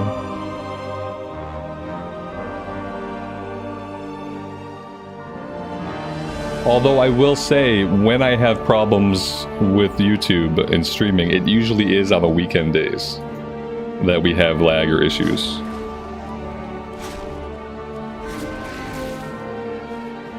We'll just cross our fingers that it stays smooth here.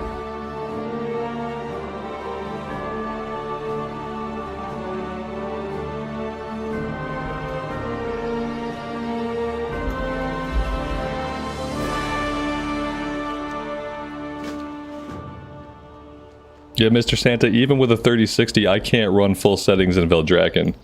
And I don't even know if I'm running full settings right now. Now see, I'm not like, usually I would make this 200%, but in retail I only do 150. My shadow quality is really low. I could probably pop that back up. Yeah, it can be kind of graphics intensive, depending on like what areas you're in.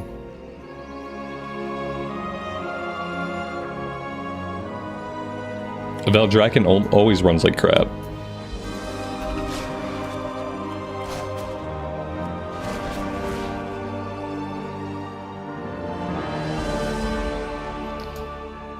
Yeah, leveling will be faster in the pre-patch. I mean, yeah, what they're doing with the level crunch for the War Within is they're trying to make sure that 1 to 80 will take about the same amount of time as 1 to 70 currently takes.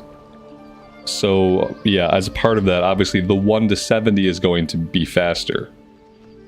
Because they want it to take just about the same amount of time to get the 80 as it currently does to get the 70. Which means that there are going to be level brackets that feel faster and level brackets that feel the same. You're probably going to feel the most difference between 50 and 70. As far as like leveling speed. The rest of the leveling progression will probably feel very similar to what it feels like today.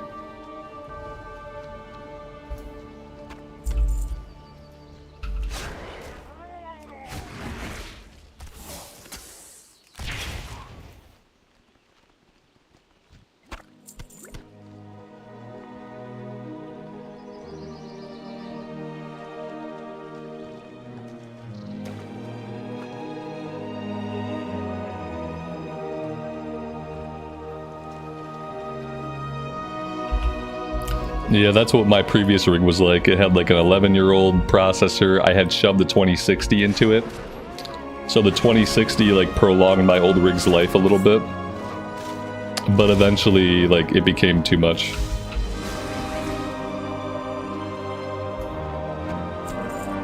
I knew that to play Dragonflight and like going forward that I would need a beefier PC. That's why part of the reason why I built the rig that I'm currently on.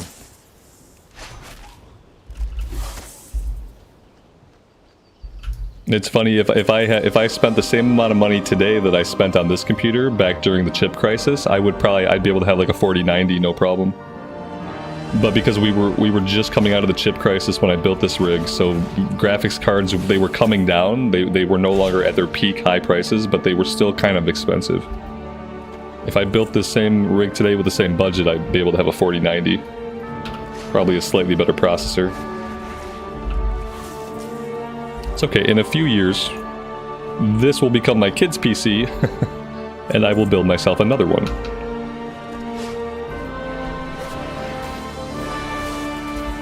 Martin, those things are not true.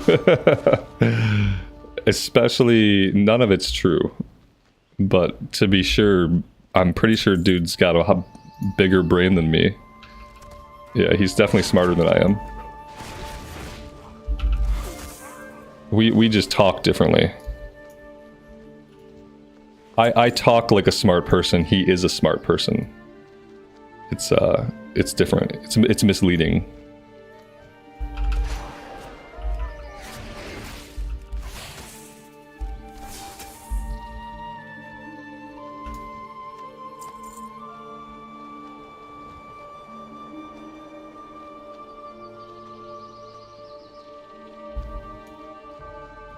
You don't want an Xbox version of this game, it won't run. Like, honestly.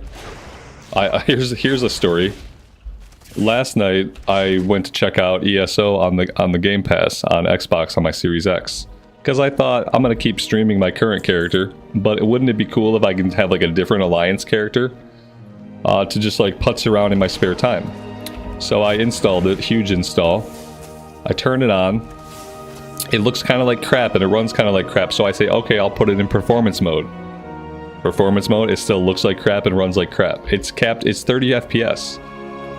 Like, it's 30 FPS capped. And maybe it gets into the 40s on performance mode, but it doesn't even run in 1080-60. You don't want modern WoW on the Xbox. Unless they do a super good job of optimizing it, it's gonna look like shit and run like shit. Because the Xbox is not a powerful machine, apparently. It can't run ESO at 1080-60. And ESO, the base engine for ESO was made back in 2013. And yeah, you don't want it. This is a case where you think you do, but you don't. And that was based on my experience with ESO last night. Yeah, you'll get WoW, and it'll run at 30 FPS, and it'll look and run like garbage. And that's going to turn a lot of people off. So I hope they don't do it, unless they can figure out how to get it to run in at least 1080-60 and look decently. We're just not getting any bang for our buck with consoles these days. Like, consoles are getting weaker and weaker, it feels like. You're probably used to it. Yeah. Like, from going from playing on my computer to playing on the Xbox, I couldn't play it. I cannot look at a game that's not running in a smooth 60. At least. Like, and I'm willing to sacrifice some settings to get to 60. Like, I'm willing to sacrifice, like, really great shadows. I'm willing to sacrifice some things to get down to a smooth 60 frame rate. But in ESO on the Xbox, you can't get it there. Very much like Starfield, how Starfield would only run at 30 FPS on the Xbox Series X.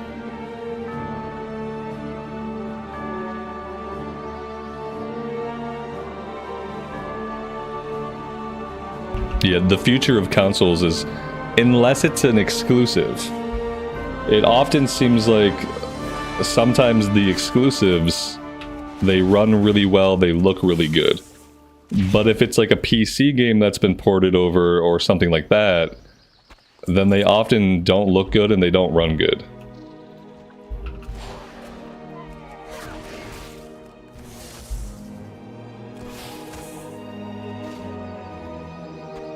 Yeah, after playing it on my PC, there's no, and I wouldn't have enjoyed it even on the console because, like I said, I hate playing games that don't run in at least 60 frames a second. My brain doesn't even want to look at it. It hurts my eyes. It's abrasive to my soul.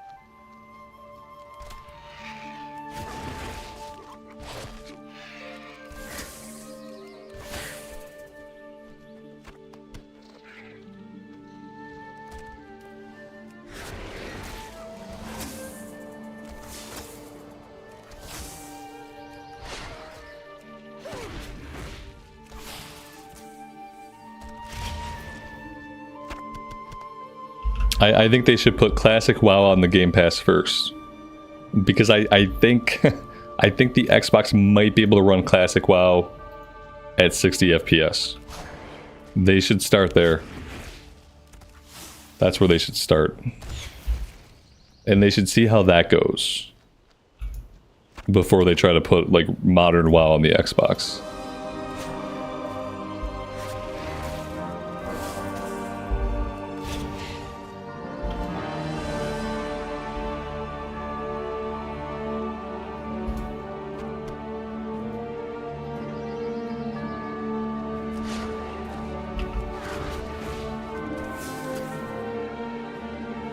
Yeah, the Xbox is good for like just having the Game Pass. There's like always like good indie games. Like it's kind of it's a convenient system to have, but there's like it has a limited functionality.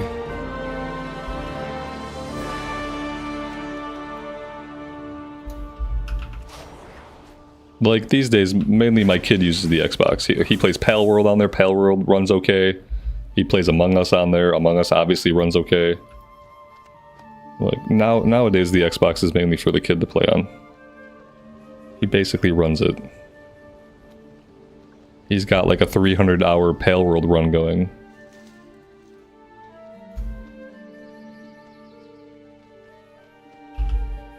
Surprisingly, Pale World looks better and runs better than ESO does. Somehow.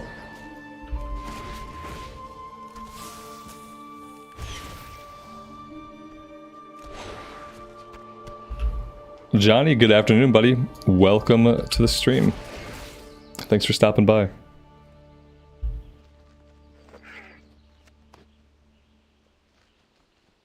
It's good for Vampire Survivors. Vampire Survivors has couch co-op, so like couch co-op is always fun.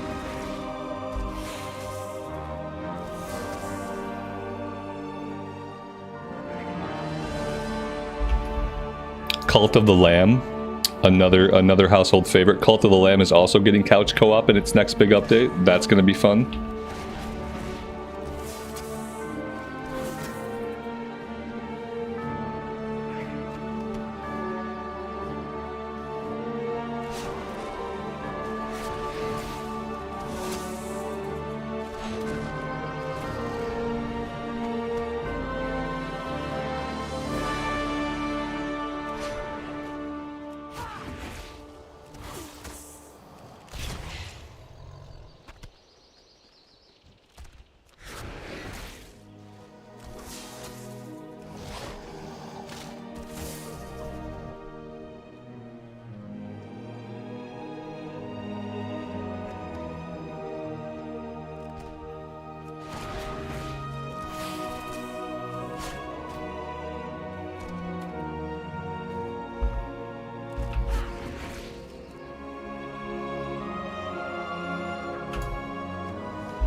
Yeah, if Blizzard were smart, they should be making a Warcraft Vampire Survivor-esque game. They could put it on mobile. If they were smart, they'd be doing this right now. If they wanted to make lots and lots of money.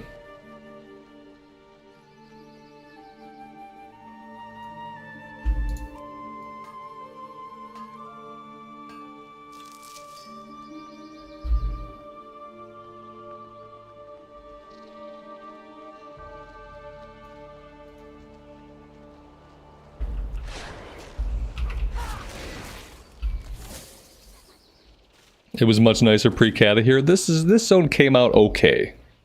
Yeah, like not having the lock sucks. But this zone actually came out still feeling pretty good. Unlike some other zones. Unlike zones like Westfall and Red Ridge, this zone came out still feeling like a zone in a world. It doesn't have a lot of like stupid comedy around it. It doesn't have like some silly pop culture reference driving the entire thing. There's no war here. There's no faction war here. Yeah, they ruined a lot of zones in Cataclysm, but this zone came out okay. Every zone got worse. Every zone got a little bit worse. These zones are better experienced in Modern WoW, because at least in Modern WoW, you have the benefit of like, look how far we can see. We can see so much further now, and the actual lighting, the way light works in the game, is better after they took all the technology improvements from Dragonflight and they put them into the old world. So these zones are actually much better to be experienced in retail than they are in Cataclysm Classic.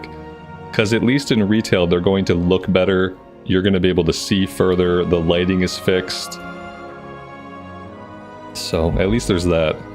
Alright, let's hearth back.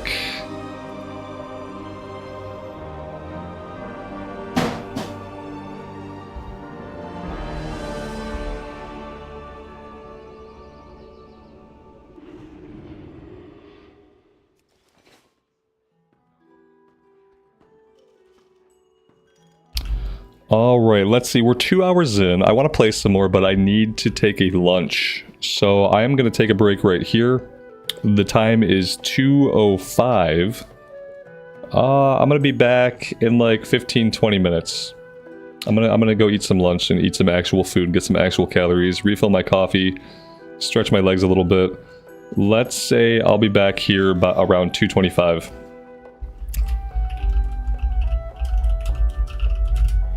That's what we'll say.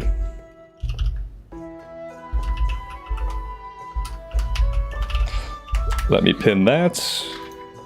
And I'll hang out in the inn, and if you guys want to hang out, you can enjoy some of the inn music, which is always awesome. Let me sit us down at the table, and we'll just chill here, and I will see you guys on the flip side.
Alright, we are back. Thank you guys very much for hanging out.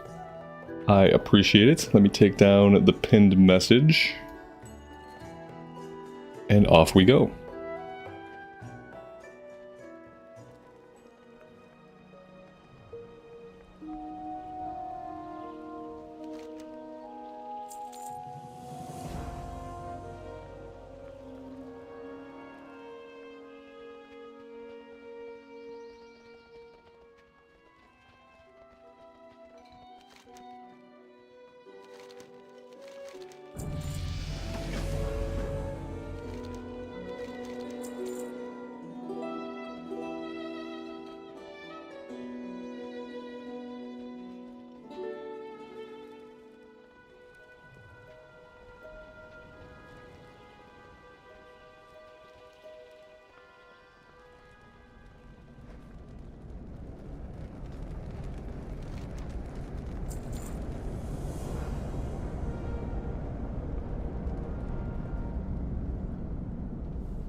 Alright, where to now? We have a wanted poster over this way. And this one. Then we have everything out at the hunting lodge.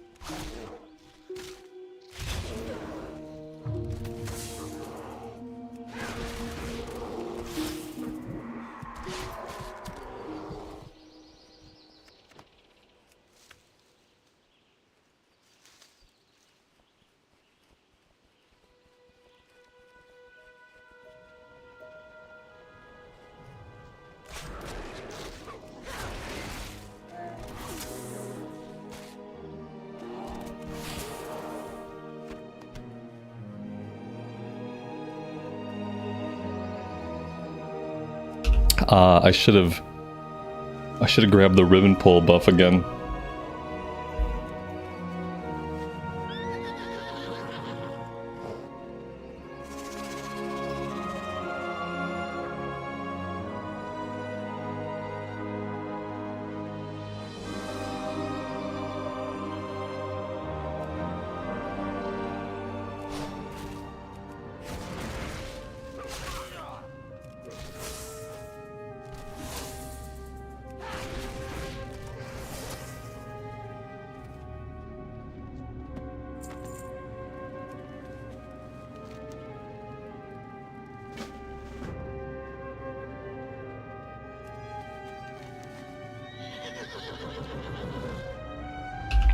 Alright, it looks like we're going right back to town anyway. So we'll grab the ribbon buff while we're there.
Is it appropriate to have the festival, like, right next to the graveyard?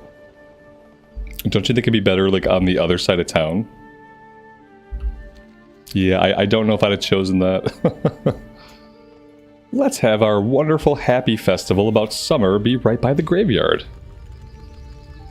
It's gonna be fun.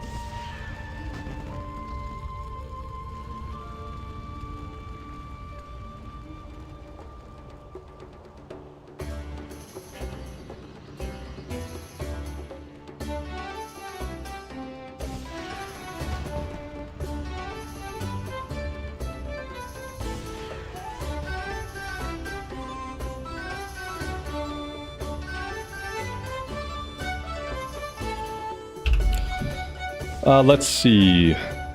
Misdirection. Misdirects all threat you cause to the targeted party member. Oh, yes. Oh, yes, please. Oh, it's only party members. Okay, well, of course. And then back over in the Beast Mastery tree, we'll go second rank in Kindred Spirits. This will be fun. I'm assuming tanks like it in Mythics when hunters pull everything, but they misdirect to the tank, right? I'm sure that my job in the Mythic Plus will be to pull enemies, so that the tank doesn't have to. I'll just run ahead multi-shotting everything.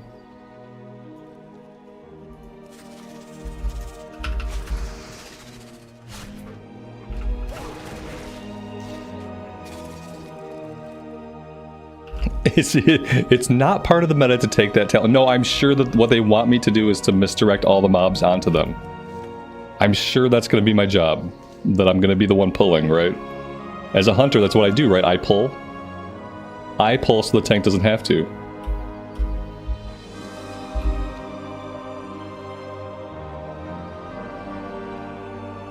Yeah, I'm supposed to decide when we pull and how much. And then I just misdirect all of it to the tank. Alright, fine.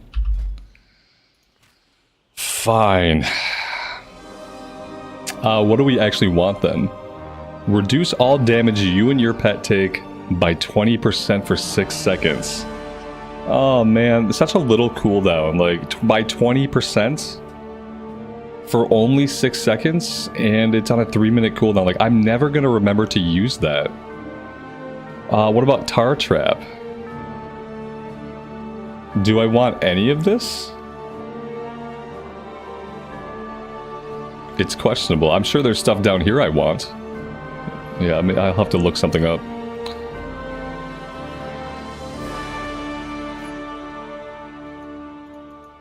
Let's go here for now.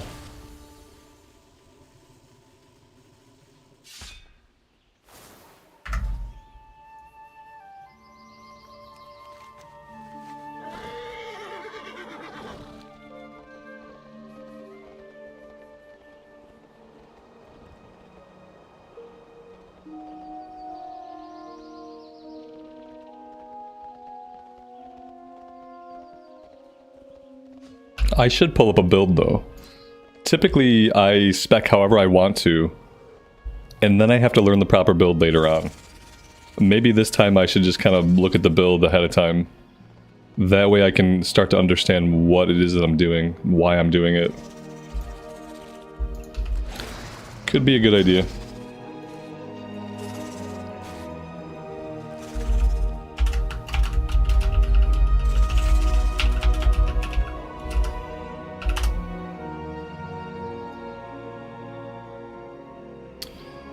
Talents and builds. We have a few different specs. Raid single target, raid bloody frenzy, raid AoE build, or mythic plus build. We are going to go mythic plus build.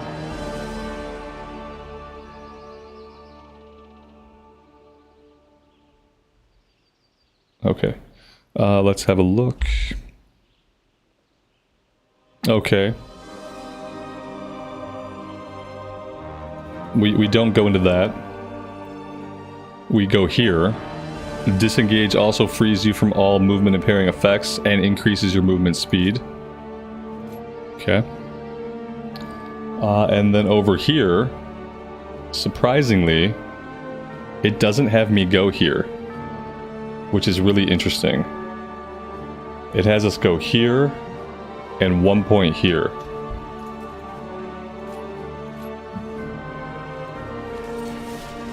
Let's do that. And so all pet damage increased. Interestingly, it only goes 1 point into this.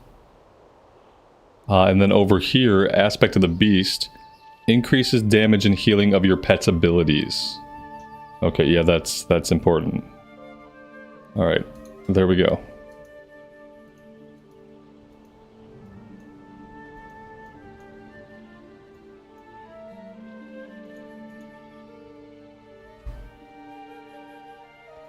And of course now the Wowhead window has taken over my second monitor and refuses to close. Yay, Wowhead! Oh wow, that's the problem. Let me close that. Okay, there we go.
Oh, there we go. Now I can see chat again. Yeah, Wowhead took over my Chrome window, which crashed my chat window. Karen, have a good rest of your night. Thanks for being here. Whew. Yeah, there we go. We're back. I'm back. You guys were fine. I had my Chrome just take a dump on me, which locked up all of my Chrome windows, including my chat pop out and everything else. Fun times.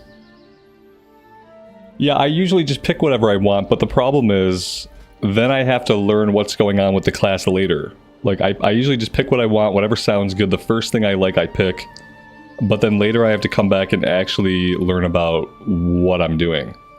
I have to respec anyway at endgame, and I have to start to understand the new talents that I'm talenting into. So if I actually just do the build properly from the get-go, I can learn what the talents are doing as I level up, and I don't have to do all that learning like strictly at level 70. Because that's what I've done on my previous characters. Like the Frost Mage was especially bad.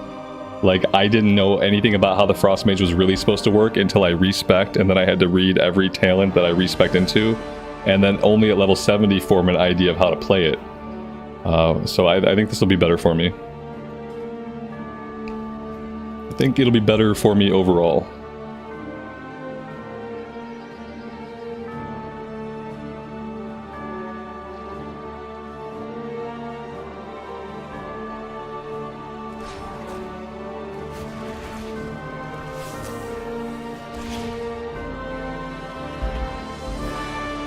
Billy, I wonder if they'll let you race change into an Earthen right away.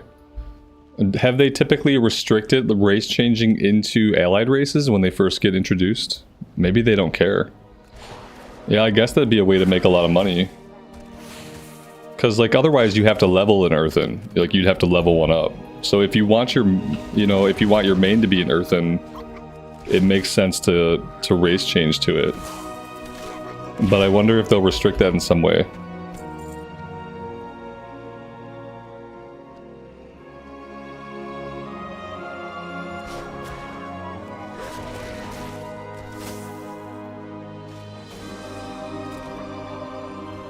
And then I'm also assuming that Earthen are going to open up in the pre-patch, right? They're going to give us access to the Earthen during the pre-patch, however long the pre-patch is or is not. Moss-hide tagged. Moss-hide tagged. What am I doing with this guy? Let's have a look. Use the Clever Plant Disguise Kit to sneak up on the Moss-hide and use the Potent Murloc Pheromones. Okay, so we have some kind of disguise.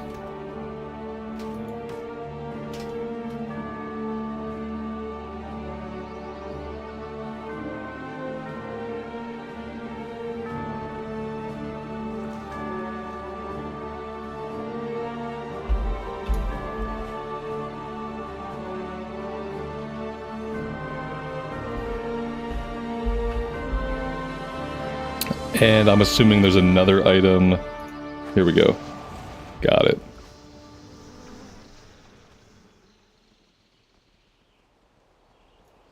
If you unlocked it, then you can change into it. Oh, okay. Interesting. Yeah, so that's it. Man, they're going to make a lot of money off of that. Holy cow. Oh, man.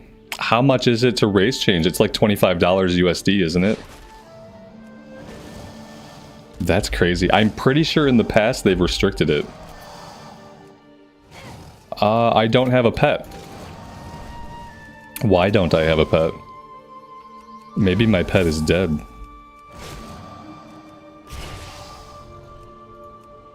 I don't have a pet.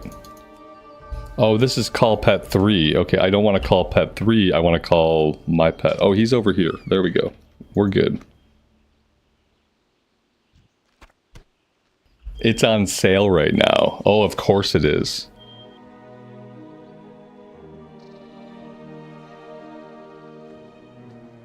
Of course it's on sale right now.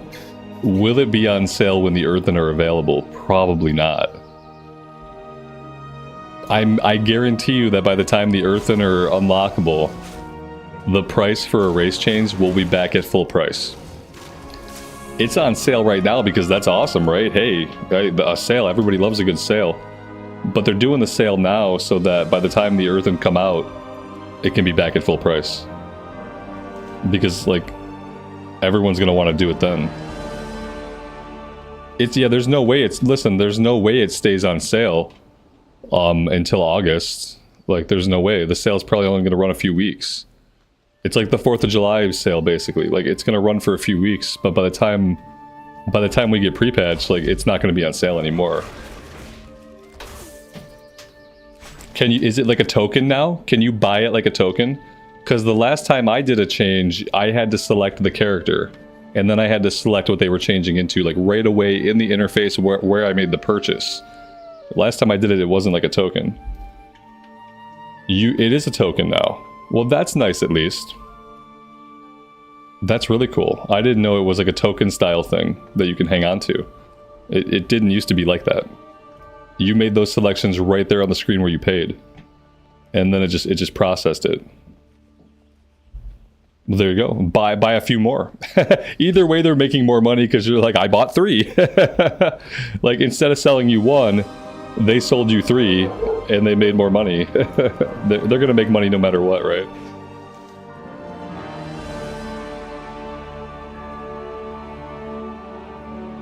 I am just like straight up chasing herbs right now. That's like all I'm doing.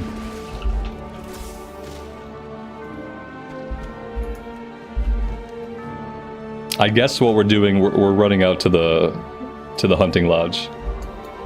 Let's do that. Let's head out to the hunting lodge. Eventually we'll fly back and turn this in, but we got stuff to do out this way.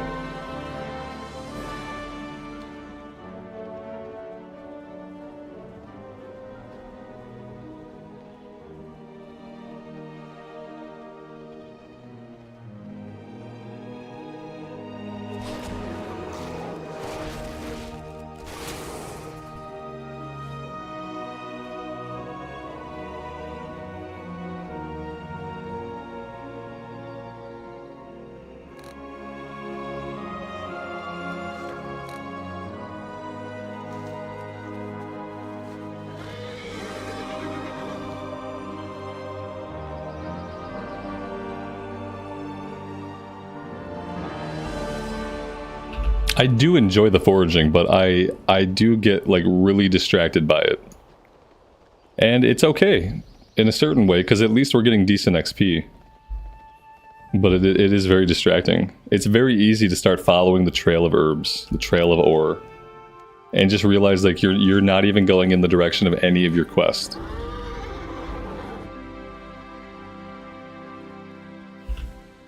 But it definitely gives retail leveling a different vibe. And I'm here for that.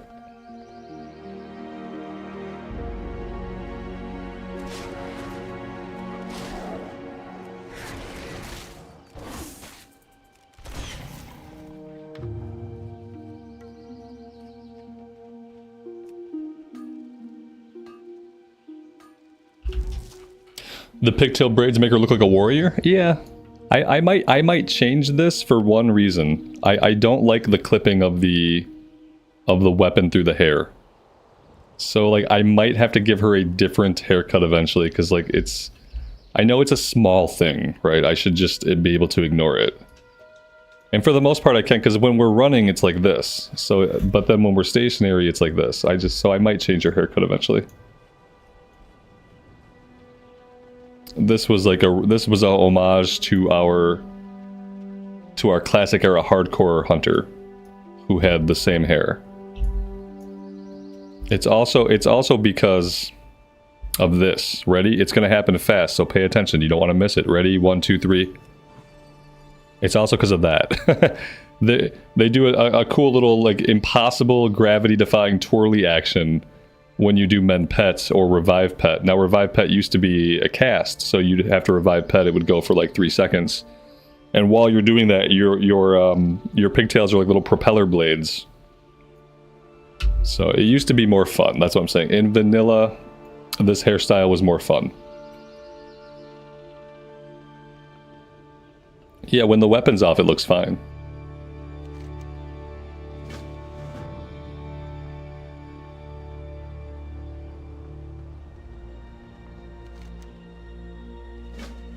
Oh, his stuff is not timed anymore. We have no timer on any of this stuff. That's funny.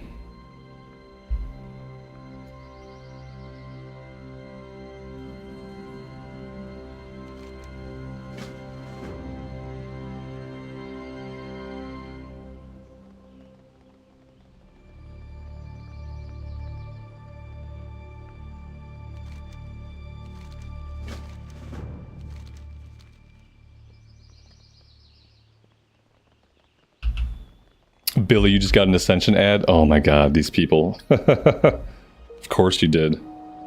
Yeah, they love it. They probably get a lot of clicks from my channel. Like, comparative to the size of my channel, they probably get a lot of clicks. Because they kind of found, like, almost an audience ripe to click on it and to see, like, ooh, Ascension, wow, what's that? They found, like, the ripest audience. Pretty soon that's going to be the only ads you see on my channel are going to be Ascension WoW ads. Oh my god. Maybe if you ignore them, skip them, they don't show them as much. It's crazy.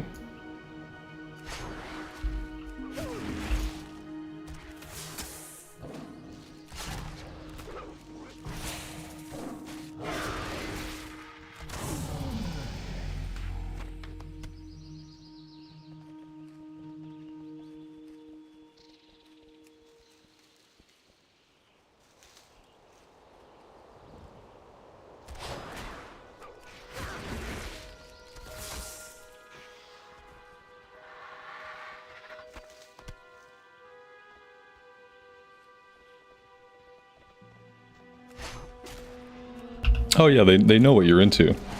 And they know the smart places to put the ads. Like, obviously, put the Ascension WoW ads onto, like, you know, put them everywhere. Just put them out there. It's sad because I can't play Ascension WoW.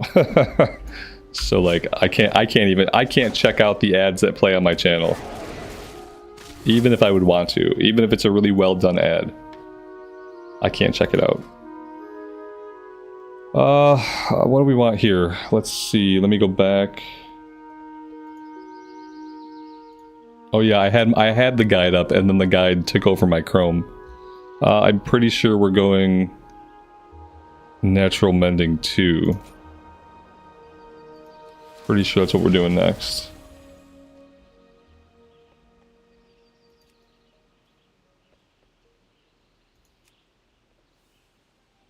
Paste code here. That's not it. Oh, maybe it is. I had copied the code. I clicked copy code from Wowhead, but I'm not sure. I don't know if this is supposed to be what the code looks like. I've never imported a code before.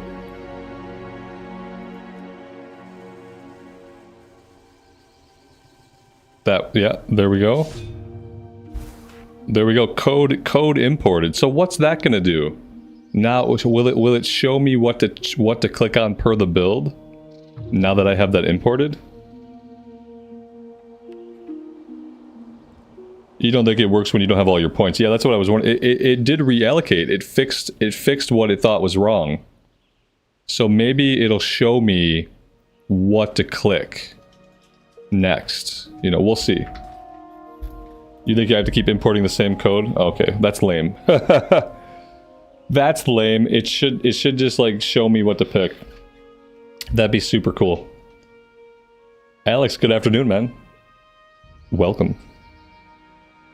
It won't show me. Okay, it's not gonna show me. I will. I guess I'll just keep. I could have copied that out to like a notepad or something. You know, I should have copied it out somewhere else. I'll go back and grab it again later. Let's see. Maybe it's still. Well, maybe it's still in my clipboard. Let me pop it into my OneNote.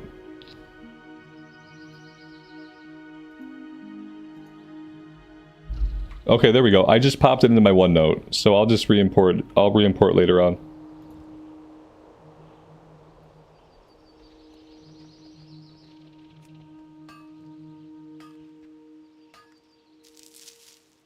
Yeah, if you use the beginner's build, it will show you. That's what I was thinking of, because I've seen it highlight choices for me before. It must have been a class I was on the starter build. So I thought maybe importing a build, maybe it would have that same functionality that the starter build has. But apparently we're not there yet.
I don't think we'll ever see new zones in Kalimdor or Eastern Kingdoms, just because like their maps are pretty complete. What you will see eventually is they're going to remake the old world again.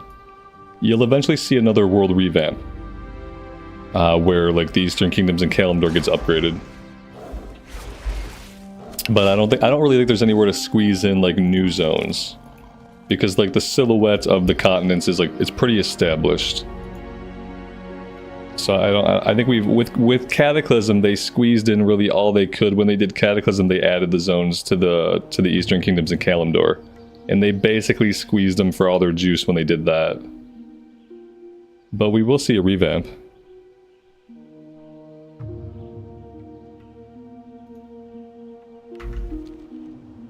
I never noticed that before. Did you guys ever notice that? When they remade Azshara, they made it into like does it look familiar to anything in my background? They made it into the horde symbol. I never knew this. Those industrious little goblins. Look what they did. And now if only there were satellites in the World of Warcraft, then somebody would actually know that they did that.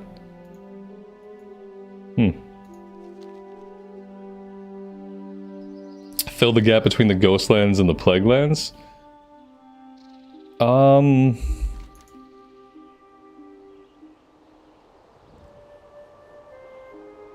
I mean, there's this. You're gonna see what they're gonna do eventually. You're gonna see Quel'Tha the Lost remade. Like, they're going to... I think the first revamp we will see is gonna be the Blood Elf areas.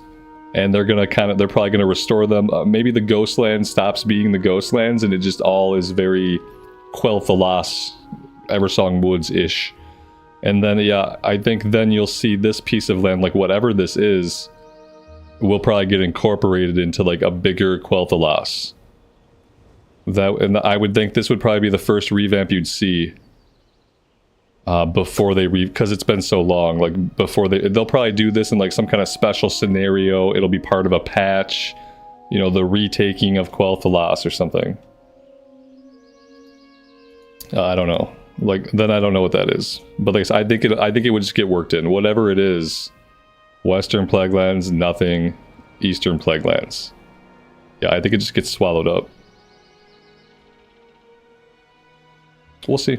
We'll see what they do. It would be I'm kind of wary of them remaking the Blood Elf areas, because the Blood Elf area is like, it's the best starting area they have in the game. So I'm kind of worried about what they'll do with it. But I think we'll find out. If not in the War Within, then probably by the expansion after that.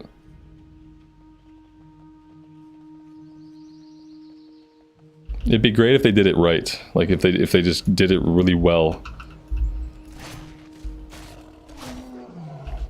Yeah, it's scary to think that what sucks is the idea of that, like also losing that from the main game. That's always the worst part. Is like once that comes out of Modern, once they remake Quel'Tha the Lost, you're gonna lose the Eversong Woods and stuff from Modern WoW, and then it'll be another zone that only lives in Classic era, which is unfortunate.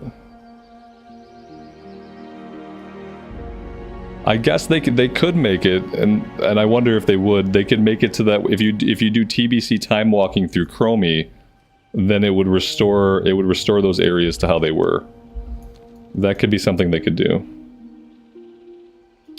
There's an Explorers League document down here. Do I want to go down there and get it? Yes.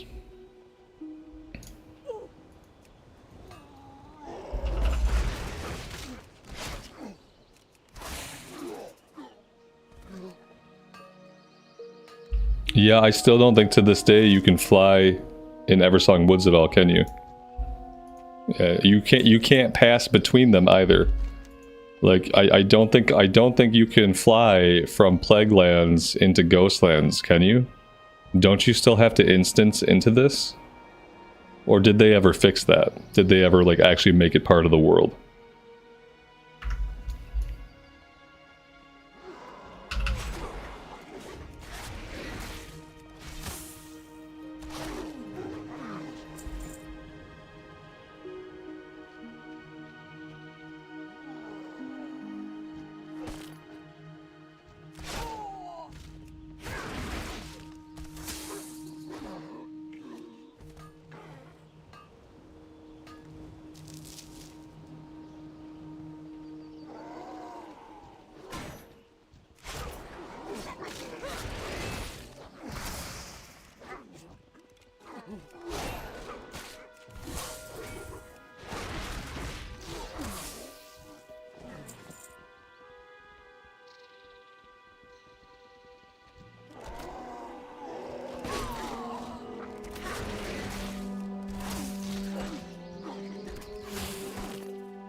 Yeah, it's still instance off. I thought they had fixed that at some point too. For some reason I thought at some point they had made it so you can pass between, like, and just like travel there on foot, fly over, but apparently not.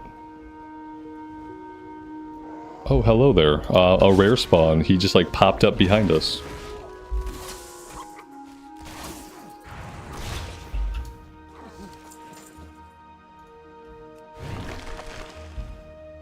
Whoops. Alright, I think we can head up this way.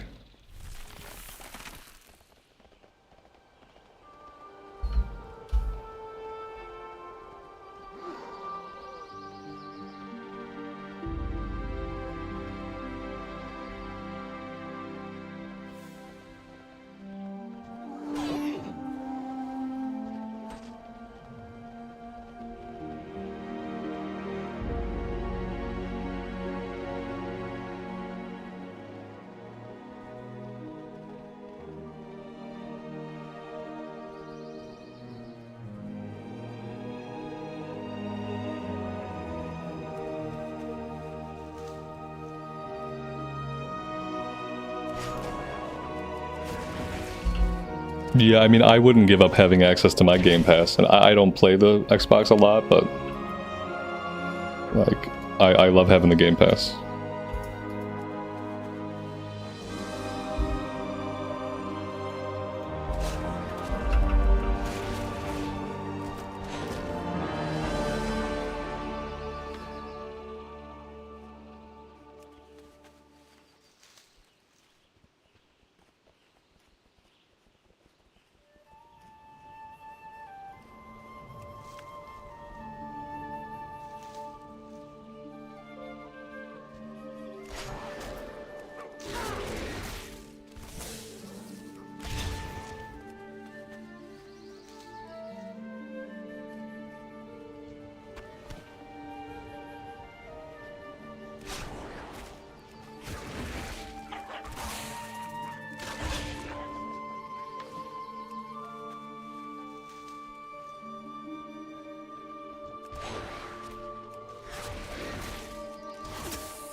All we have is an Xbox.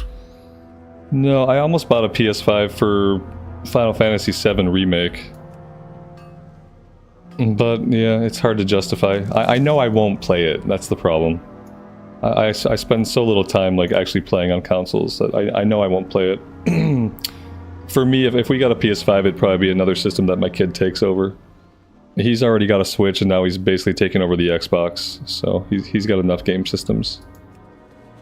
He doesn't need a PS5.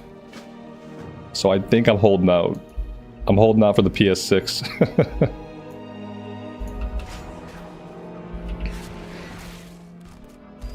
Wow, guys, thank you so much for all of you turning out today. We have 137 people here hanging out with us. I really do appreciate you guys hanging out and watching me play some retail on a Saturday. It's been awesome. If you guys are digging the content and you like what I do here, pushing the like button is a really easy way to express that. And what that does is it helps the algorithm show the content to more people so that we can continue to grow as a community. So I appreciate those who push that button. Also, if for some reason you're not subscribed to the channel, subscribing to the channel helps a lot as well.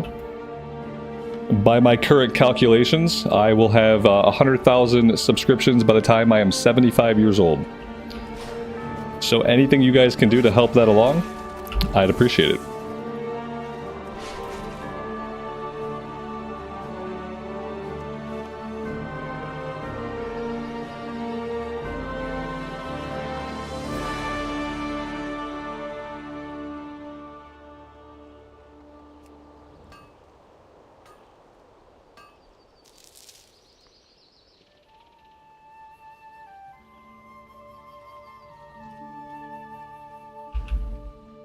Yeah, retail is enjoyable leveling, especially doing it in the old world. You know, sometimes we try to do time walking campaigns, and I feel like the time walking campaigns are kind of hit or miss.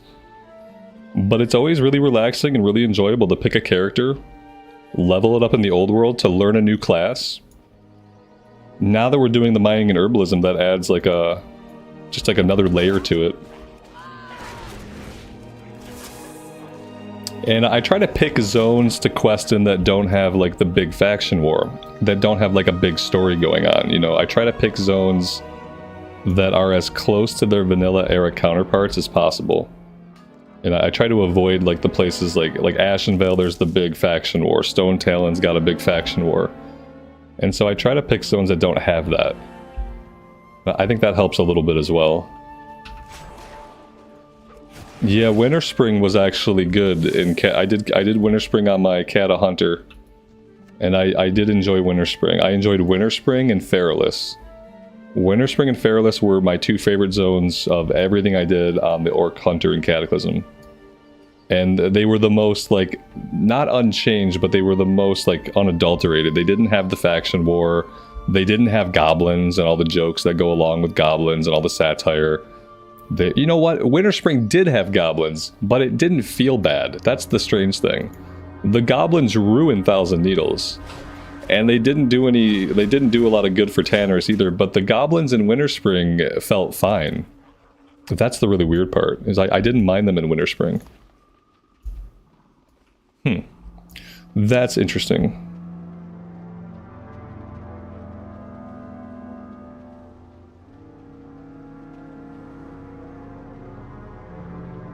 Now I'm chasing herbs.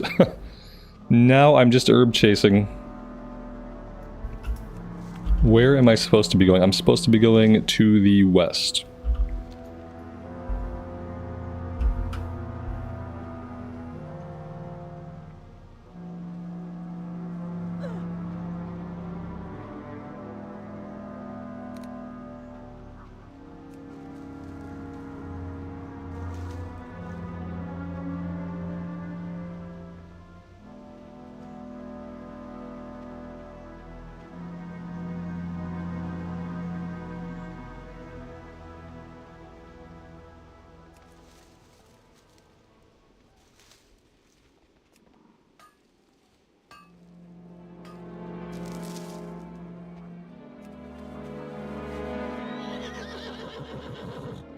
Alright, I gotta head towards the quest now. So I don't think we're supposed to be here yet. I think we will probably be sent back here at some point. But not right now.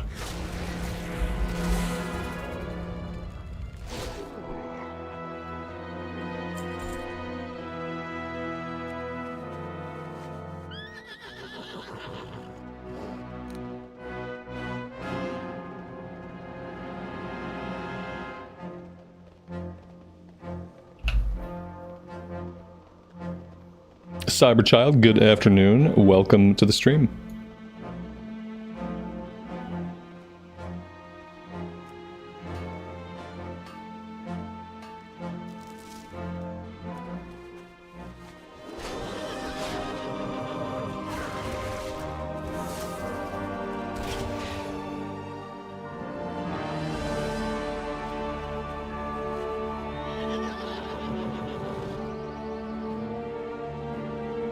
How did I come up with rambles? Because it's something that I'm known to do. Coming up with the name was pretty easy.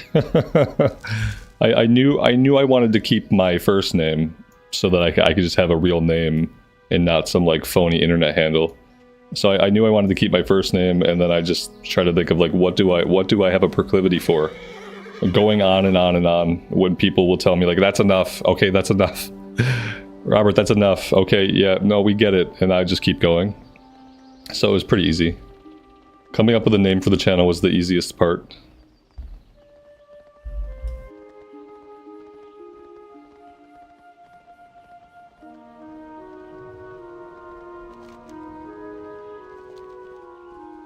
Okay, for real this time, I'm gonna head towards the quest. I swear. I swear we will do quests. We won't just herb and mine. Do I use heirlooms while leveling? No, not in retail. My heirlooms all suck anyway. My heirlooms all end at level 35. Because of all the crunching of the number, I never upgraded my heirlooms fully. So they only go to like level 35. And in retail they don't give you bonus XP. So yeah.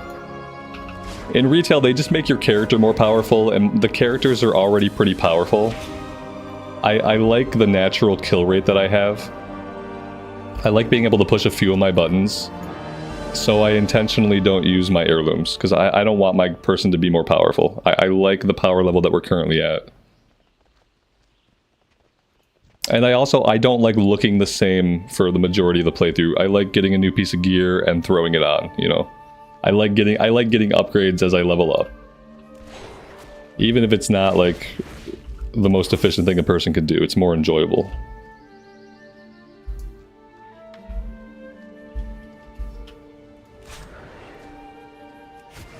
I also like long walks, yeah. Walking is one of my favorite activities.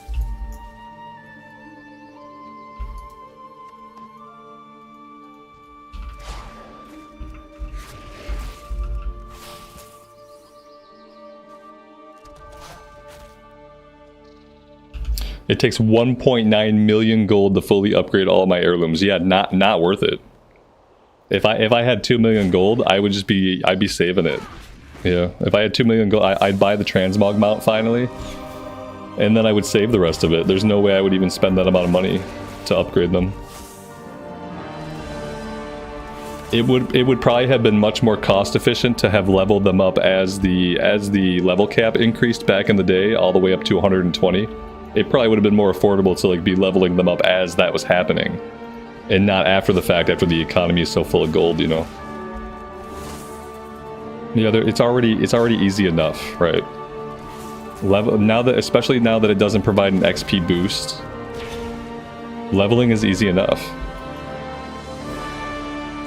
And it's just more enjoyable this way, because at least this way I get to press a few buttons.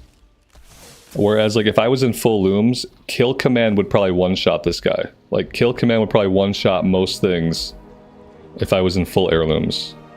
And that's just not necessary. It's not necessary, and I wouldn't really like it that way. That was part of what made Cataclysm leveling so horrible, was that on my Hunter I just did one ability. I did like one aimed shot would kill most things. And that was a really crappy experience.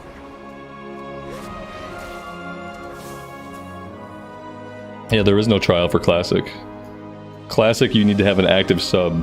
But with Classic, that's all you need. Like, you don't need to own any specific box copy of WoW to play Classic. You do need an active sub to play Classic.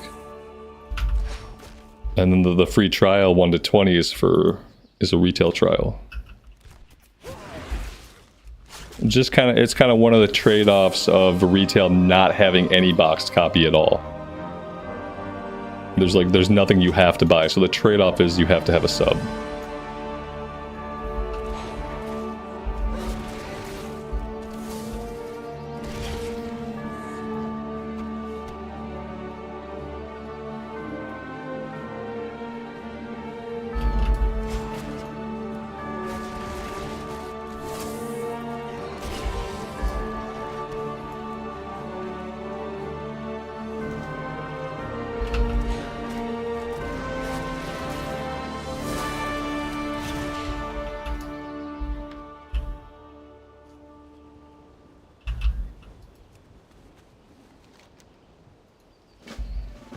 I think another reason that I don't mind like the leveling in retail, that I kind of enjoy the leveling, is like I'm kind of over that idea like, oh, the combat's too easy, it's too easy, because I think like once you play Mythic Plus and you play content in the game that's like really hard, where you could like literally die at the slightest mistake, then it's not as bothersome when like the leveling content is a bit easier. Because at least you know, like, there is hard content waiting for you. Like, you will get to the hard content. Like, you will get to the content where, like, a single mistake, a single misstep will spell disaster for you and for other people. Like, you will get to that. It's just like, and then I just get to enjoy the journey to get to that point, you know? I get to have a nice long walk before, like, a marathon, I guess. I don't know. That's not a great analogy, but... Whereas I feel like if all you do is level in retail, if you don't ever do any like really hard content in retail, like you don't get into heroic raiding, you don't do any Mythic Plus, if that's how you play, then yeah, you're probably like, oh man, it would make you wish for challenge more. You would probably want more challenge in your leveling, because you're not getting that challenge at another part of the game. Yeah, doing Mythics has really helped me like just enjoy different parts of modern WoW in different ways.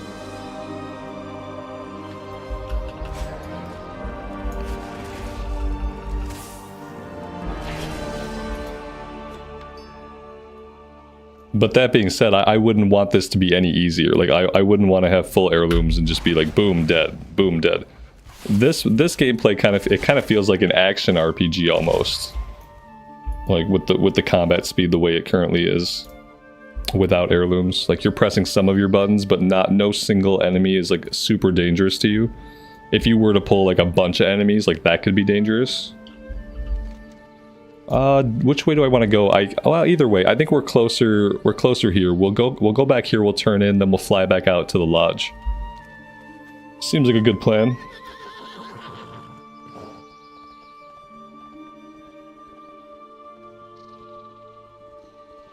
Yeah, the leveling is just to get there, with the exception of the stories in the modern expansions. You know what I mean? Like, the leveling is to get to endgame, but it's still also to express the current story. Which, to me, the current story starts in Dragonflight. Like, all other story is now irrelevant. Now the leveling is to get to endgame, but also from Dragonflight on, it is there at least to express, like, some kind of story of what's happening in the world. And so it's at least relevant also in that way. Like, low-level leveling is to learn your buttons. Like, that's kind of how I see it. The leveling pace is good enough now that, like, as you level up a character in retail, you do get to learn your class. You do get to learn your abilities. You do get to form, like, an idea of, like, what your rotation might be like. So it's not a bad, like, experience to get you burned into some of the muscle memory of your class. Because it's not too long to level up. It doesn't take a super long time, but it's not super speedy. Like, it's a pretty good middle ground for a modern game. And if you're not in full heirlooms, you get to push enough of your buttons to kind of get a feel for the class. I'm chasing nodes again. How can I not chase all these nodes? How could I not? How could I resist?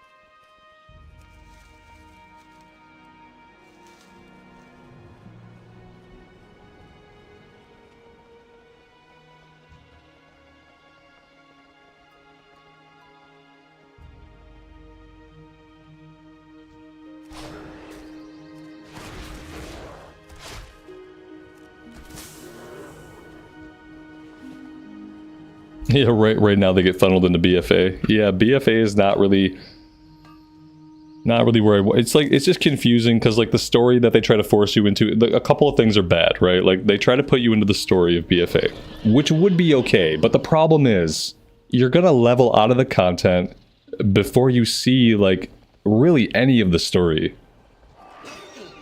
It's just not good. The same thing's gonna happen with Dragonflight, though. People will be put down in Dragonflight. Like, Dragonflight's a really pretty area. The Dragon Isles are gorgeous. You know, they feel good. But you're not gonna really, like, see a lot. Like, you're not gonna see all the Dragon Isles. You're not gonna see the patch content. It's kind of crazy to think, like, how many patch zones are simply lost to the game. In the sense that nobody's ever going to see them again. How many zones they've made for patches, like a 0.1 patch, a 0.2 patch, that just, like, after people are playing that expansion, like, nobody ever sees it again. Like, think about zones like Najatar and the Mechanome area. Like, pretty cool zones. But even if you do BFA time walking, unless you go purposely out of your way to try to get into that content, I don't think you would. I don't think you would never end up there just by leveling up normally. You'd have to go way out of your way to try to get into that patch zone content. Same thing with Legion, like, all the patch zones they added in Legion, like, that content just kind of disappears because of the way time walking is set up.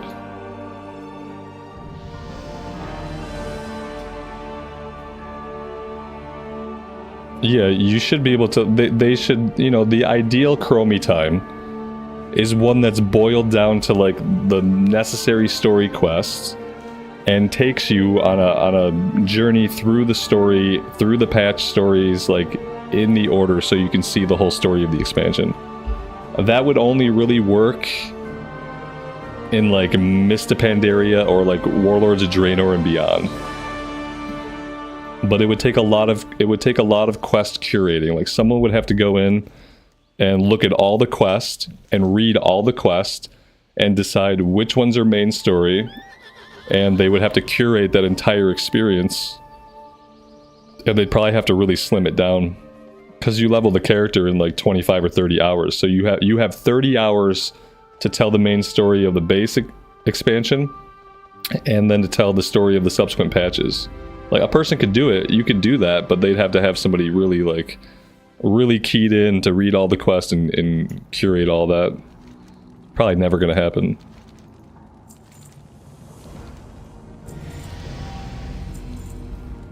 Level 23.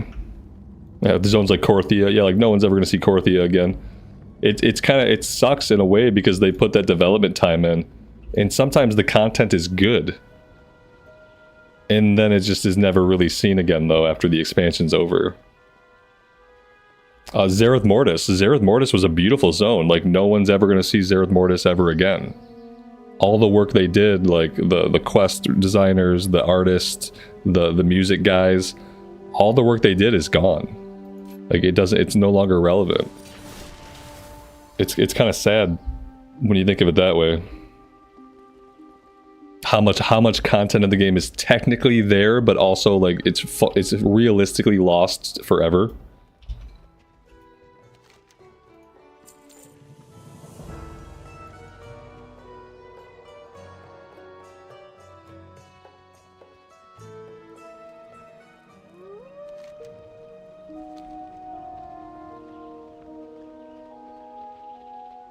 Yeah, no one who hasn't already seen it would ever think to find it. Yeah, exactly. That's the problem. I wonder if, like, I don't know, it's tricky because when you're playing through an expansion, you want there to be new zones, right? Like, you want there to be new patch zones when you're playing through an expansion. And if there weren't, like, if they weren't introducing some new zones throughout the course of an expansion, that would feel bad. But then you have the situation where content's being created, sometimes great content's being created that nobody ever sees again after the expansion ends. Would their development be spent better, like, just changing and improving the areas that already exist? Like, phasing the areas that already exist forward? Like, I don't know. Or would it be better spent just creating some different kind of content that's not a new zone, a new world quest zone, essentially? I don't know. Maybe there's not a good answer.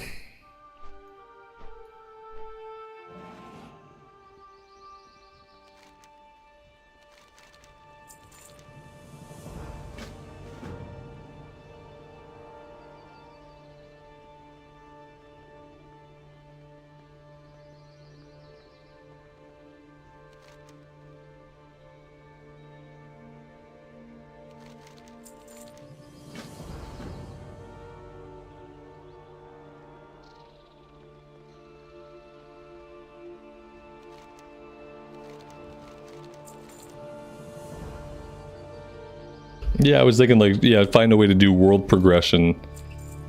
And then instead of just creating like a new zone, but I think from like a player side of it though, like when you're in a new expansion, you do want that new zone. You would also like for the current zones to be changed and to grow and to evolve, but you also want like a new zone. So I think it's like a tricky thing to try to solve.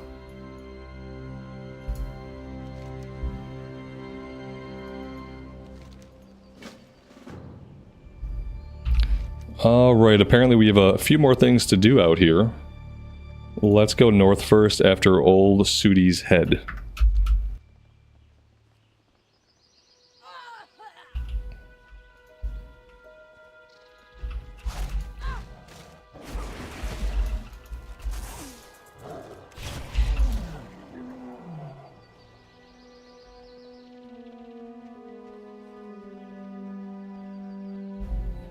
It looks like there's a trail. It looks like there's a trail right here, but I don't see it. So no, that's not a trail. The trail must be right over here. Blizzard's so big, why can't they do both? I mean, they probably could do a little bit of both, but I think it's like, you know, you only have so many sprint hours. You only have so many developers on a team, like, and so many sprint hours to get stuff done, like, kind of regardless of how big you are. So it's like, you just got, it's like about deciding where to spend that time. Yeah, so far they don't do a lot of like upgrading areas, changing areas, evolving areas. Like sometimes an area will have 1 or 2 phases while you quest through it, which is, it's rare, but sometimes that happens and that's about it. They never really got invested in the idea of like growing a zone or changing a zone over time. And it's probably because like from a player perspective, new is always better. Like a new zone is always going to be better than a revamp zone. A new zone for a player is always going to be more exciting than a zone with some changes in it that has grown over time. Like the one thing makes sense to put into a game world, but the new is always going to be the more exciting thing. That's why we probably have this model of like new patch comes out, you get a new zone. Because new is always better.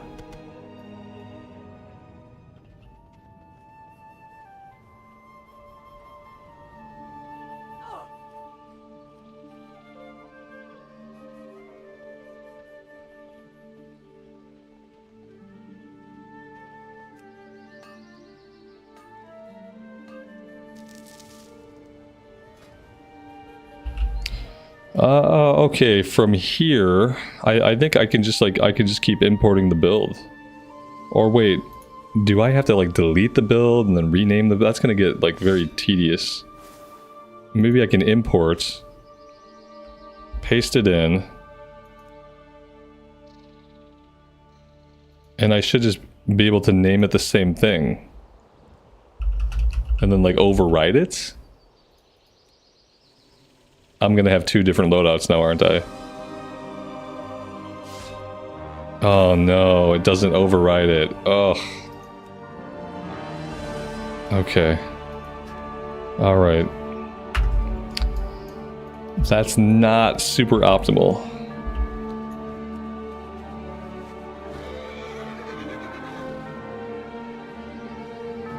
Yeah, I'm just gonna snag a screenshot of it next time I pull the page up. It's gonna be easier.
I have a quest that turns in inside of a cave that is somewhere below us.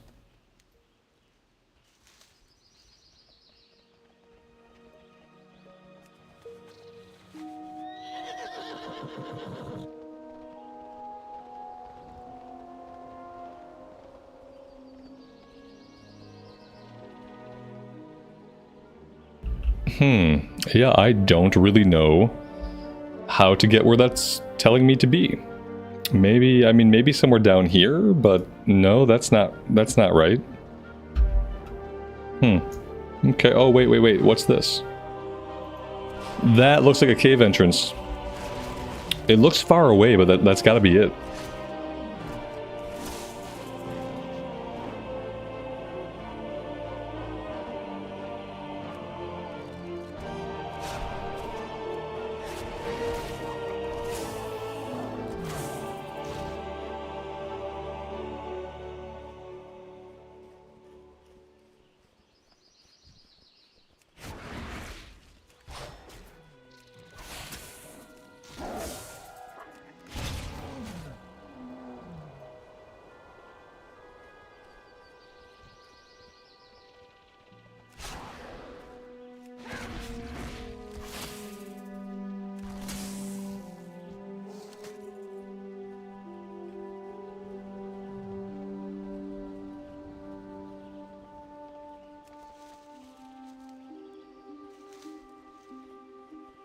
And then it looks like we have another Explorers League document up here somewhere to find.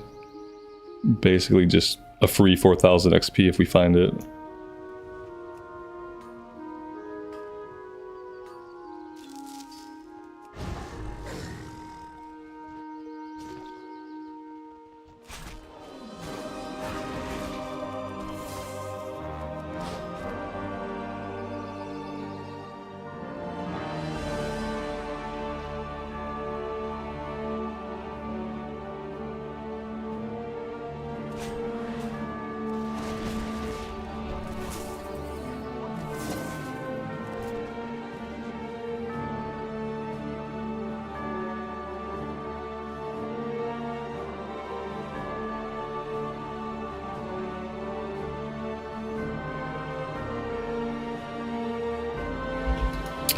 If I try to get that, am I gonna fall to my doom? Potentially.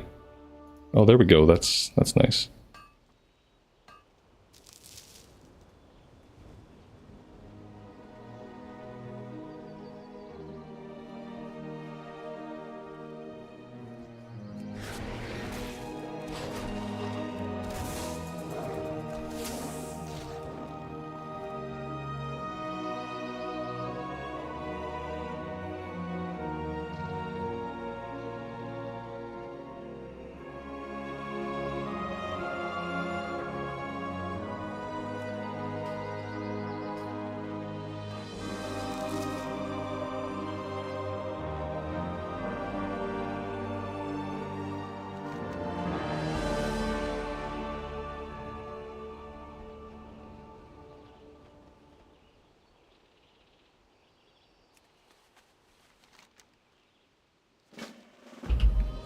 Alright, from here, let's hearth back, let's get the ribbon buff. We'll turn this in, then we'll fly back to the lodge.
And now we match.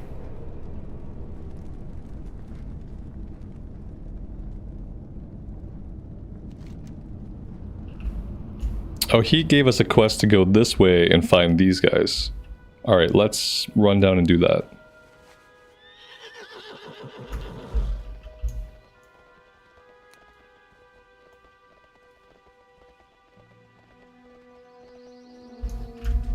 I didn't get the ribbon buff. We have to get the ribbon buff.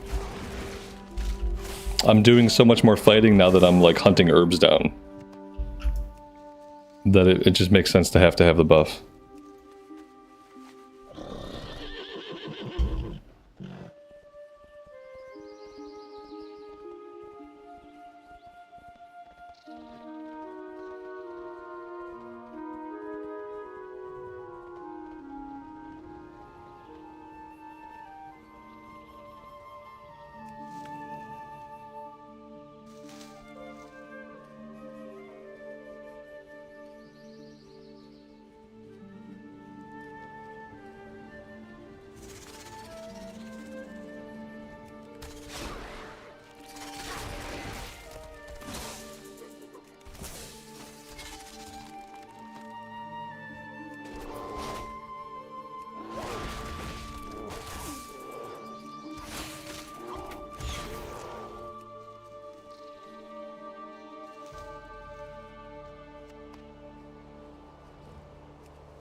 Robert, good afternoon, man.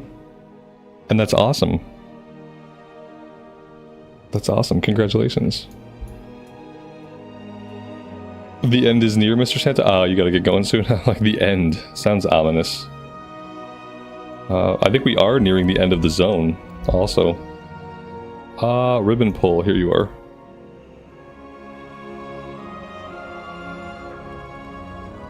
We'll see you next time, man. Thanks for hanging out. I appreciate it.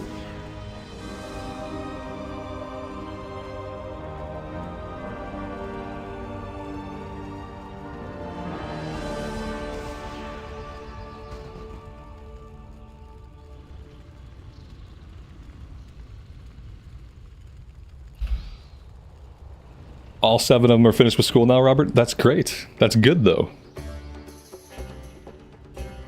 I hope I live long enough to see my child finish school. That would be absolutely amazing.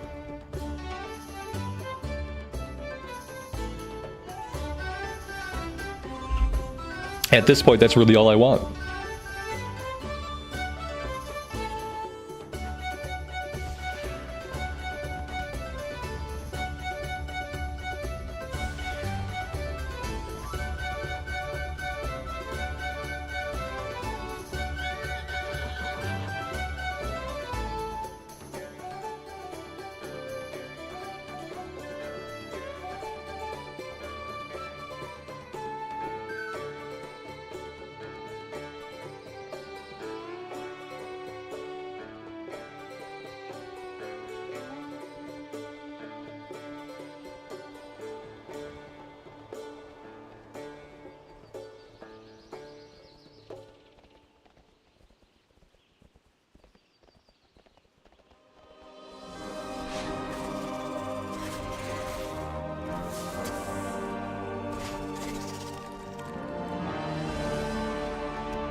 Yep, pretty much. If I can see him finish school and if I can see him at a point where he can take care of himself, then that's really the best I can hope for.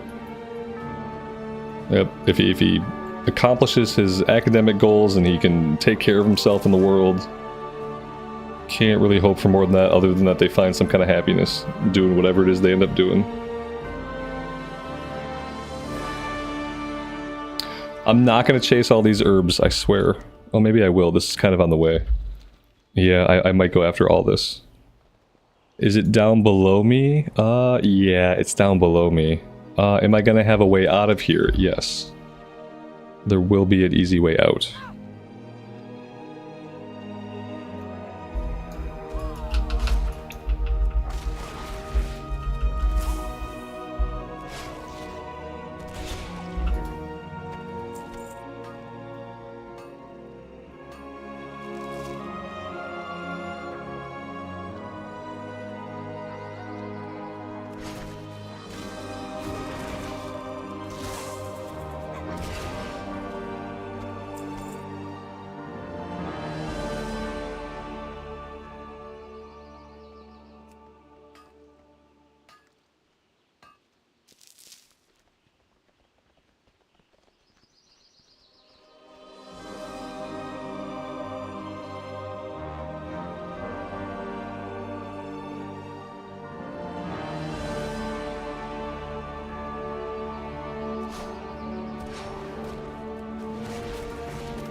Yeah, I didn't take a very linear path through life, and I definitely didn't take the best path or the easiest path. So I kind of think that my kid will probably be more like me.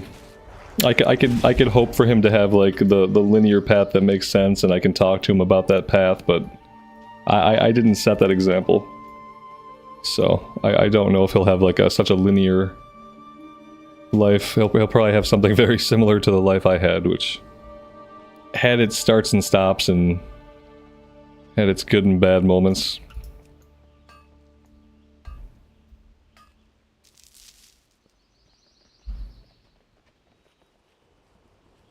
Unfortunately, I'm not a very good example for like just general conformity. I wish I was a better example at that, but I'm not. And the problem with my kid is of the age where like he doesn't remember when I had like a normal career. He doesn't have memories from when I worked at an office building, had a normal career, when I was a learning developer, like when I traveled for work. Like he doesn't remember any of that. And the longer I do what I do now, the more so he'll only ever think of that example. So it's kind of tough.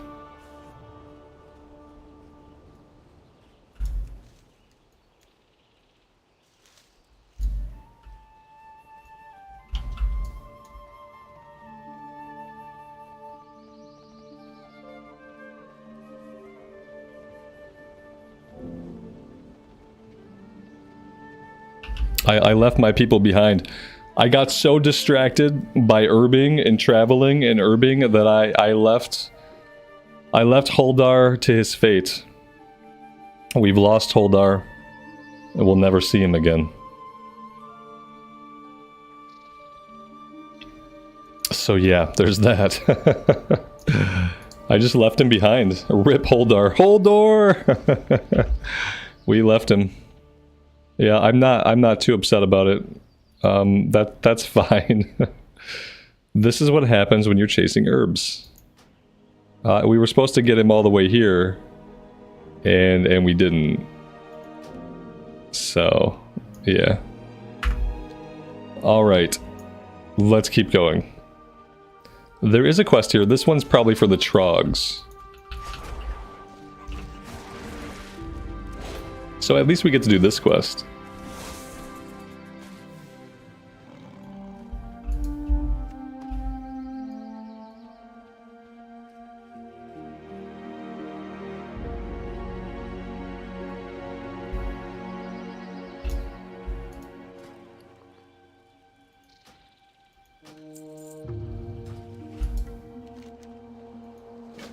Yeah, here we go. I was wondering about this quest.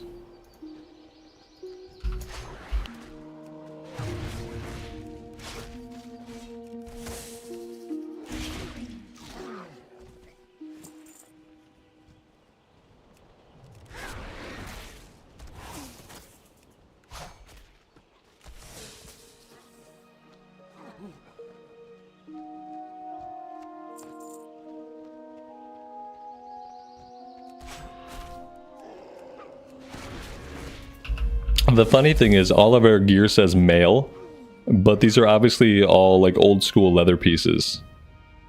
These are old school leather pieces that they had to go back and make them into male once we unlocked that at level 1 instead of at level 40.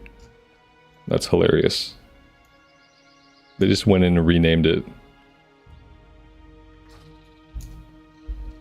Leather, backspace, male.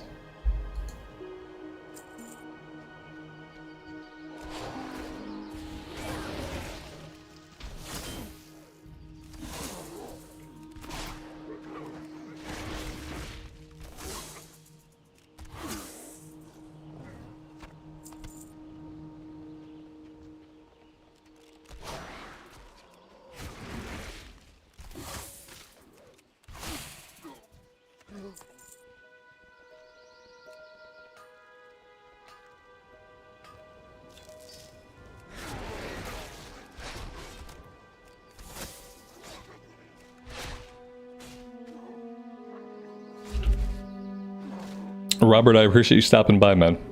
Thanks for popping in. Thanks for hanging out for a bit. Hope you have a good rest of your day. Now I'm hungry. Now I want hamburgers and hot dogs. So thank you.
It says there's an herb here, but I don't think so.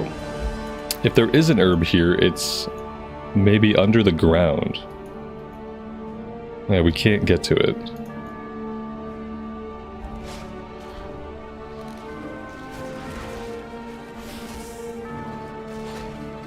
Not sure what the deal is with the Proto Strider.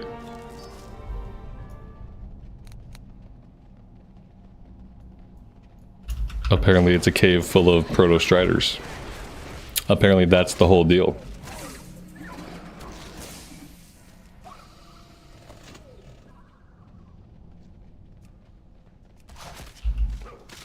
And haywire battle chickens.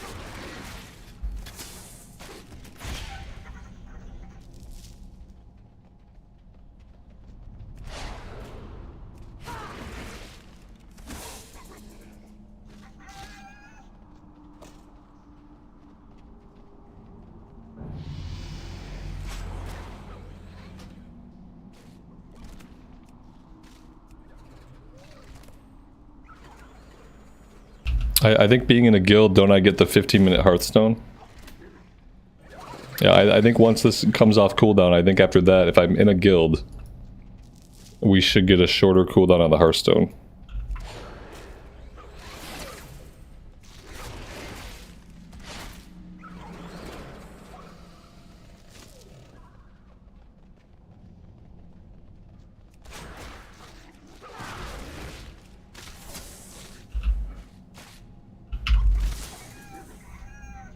Chris, happy Saturday, buddy. Welcome to the stream. Thanks for being here.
All right, guys, I am out of time for today.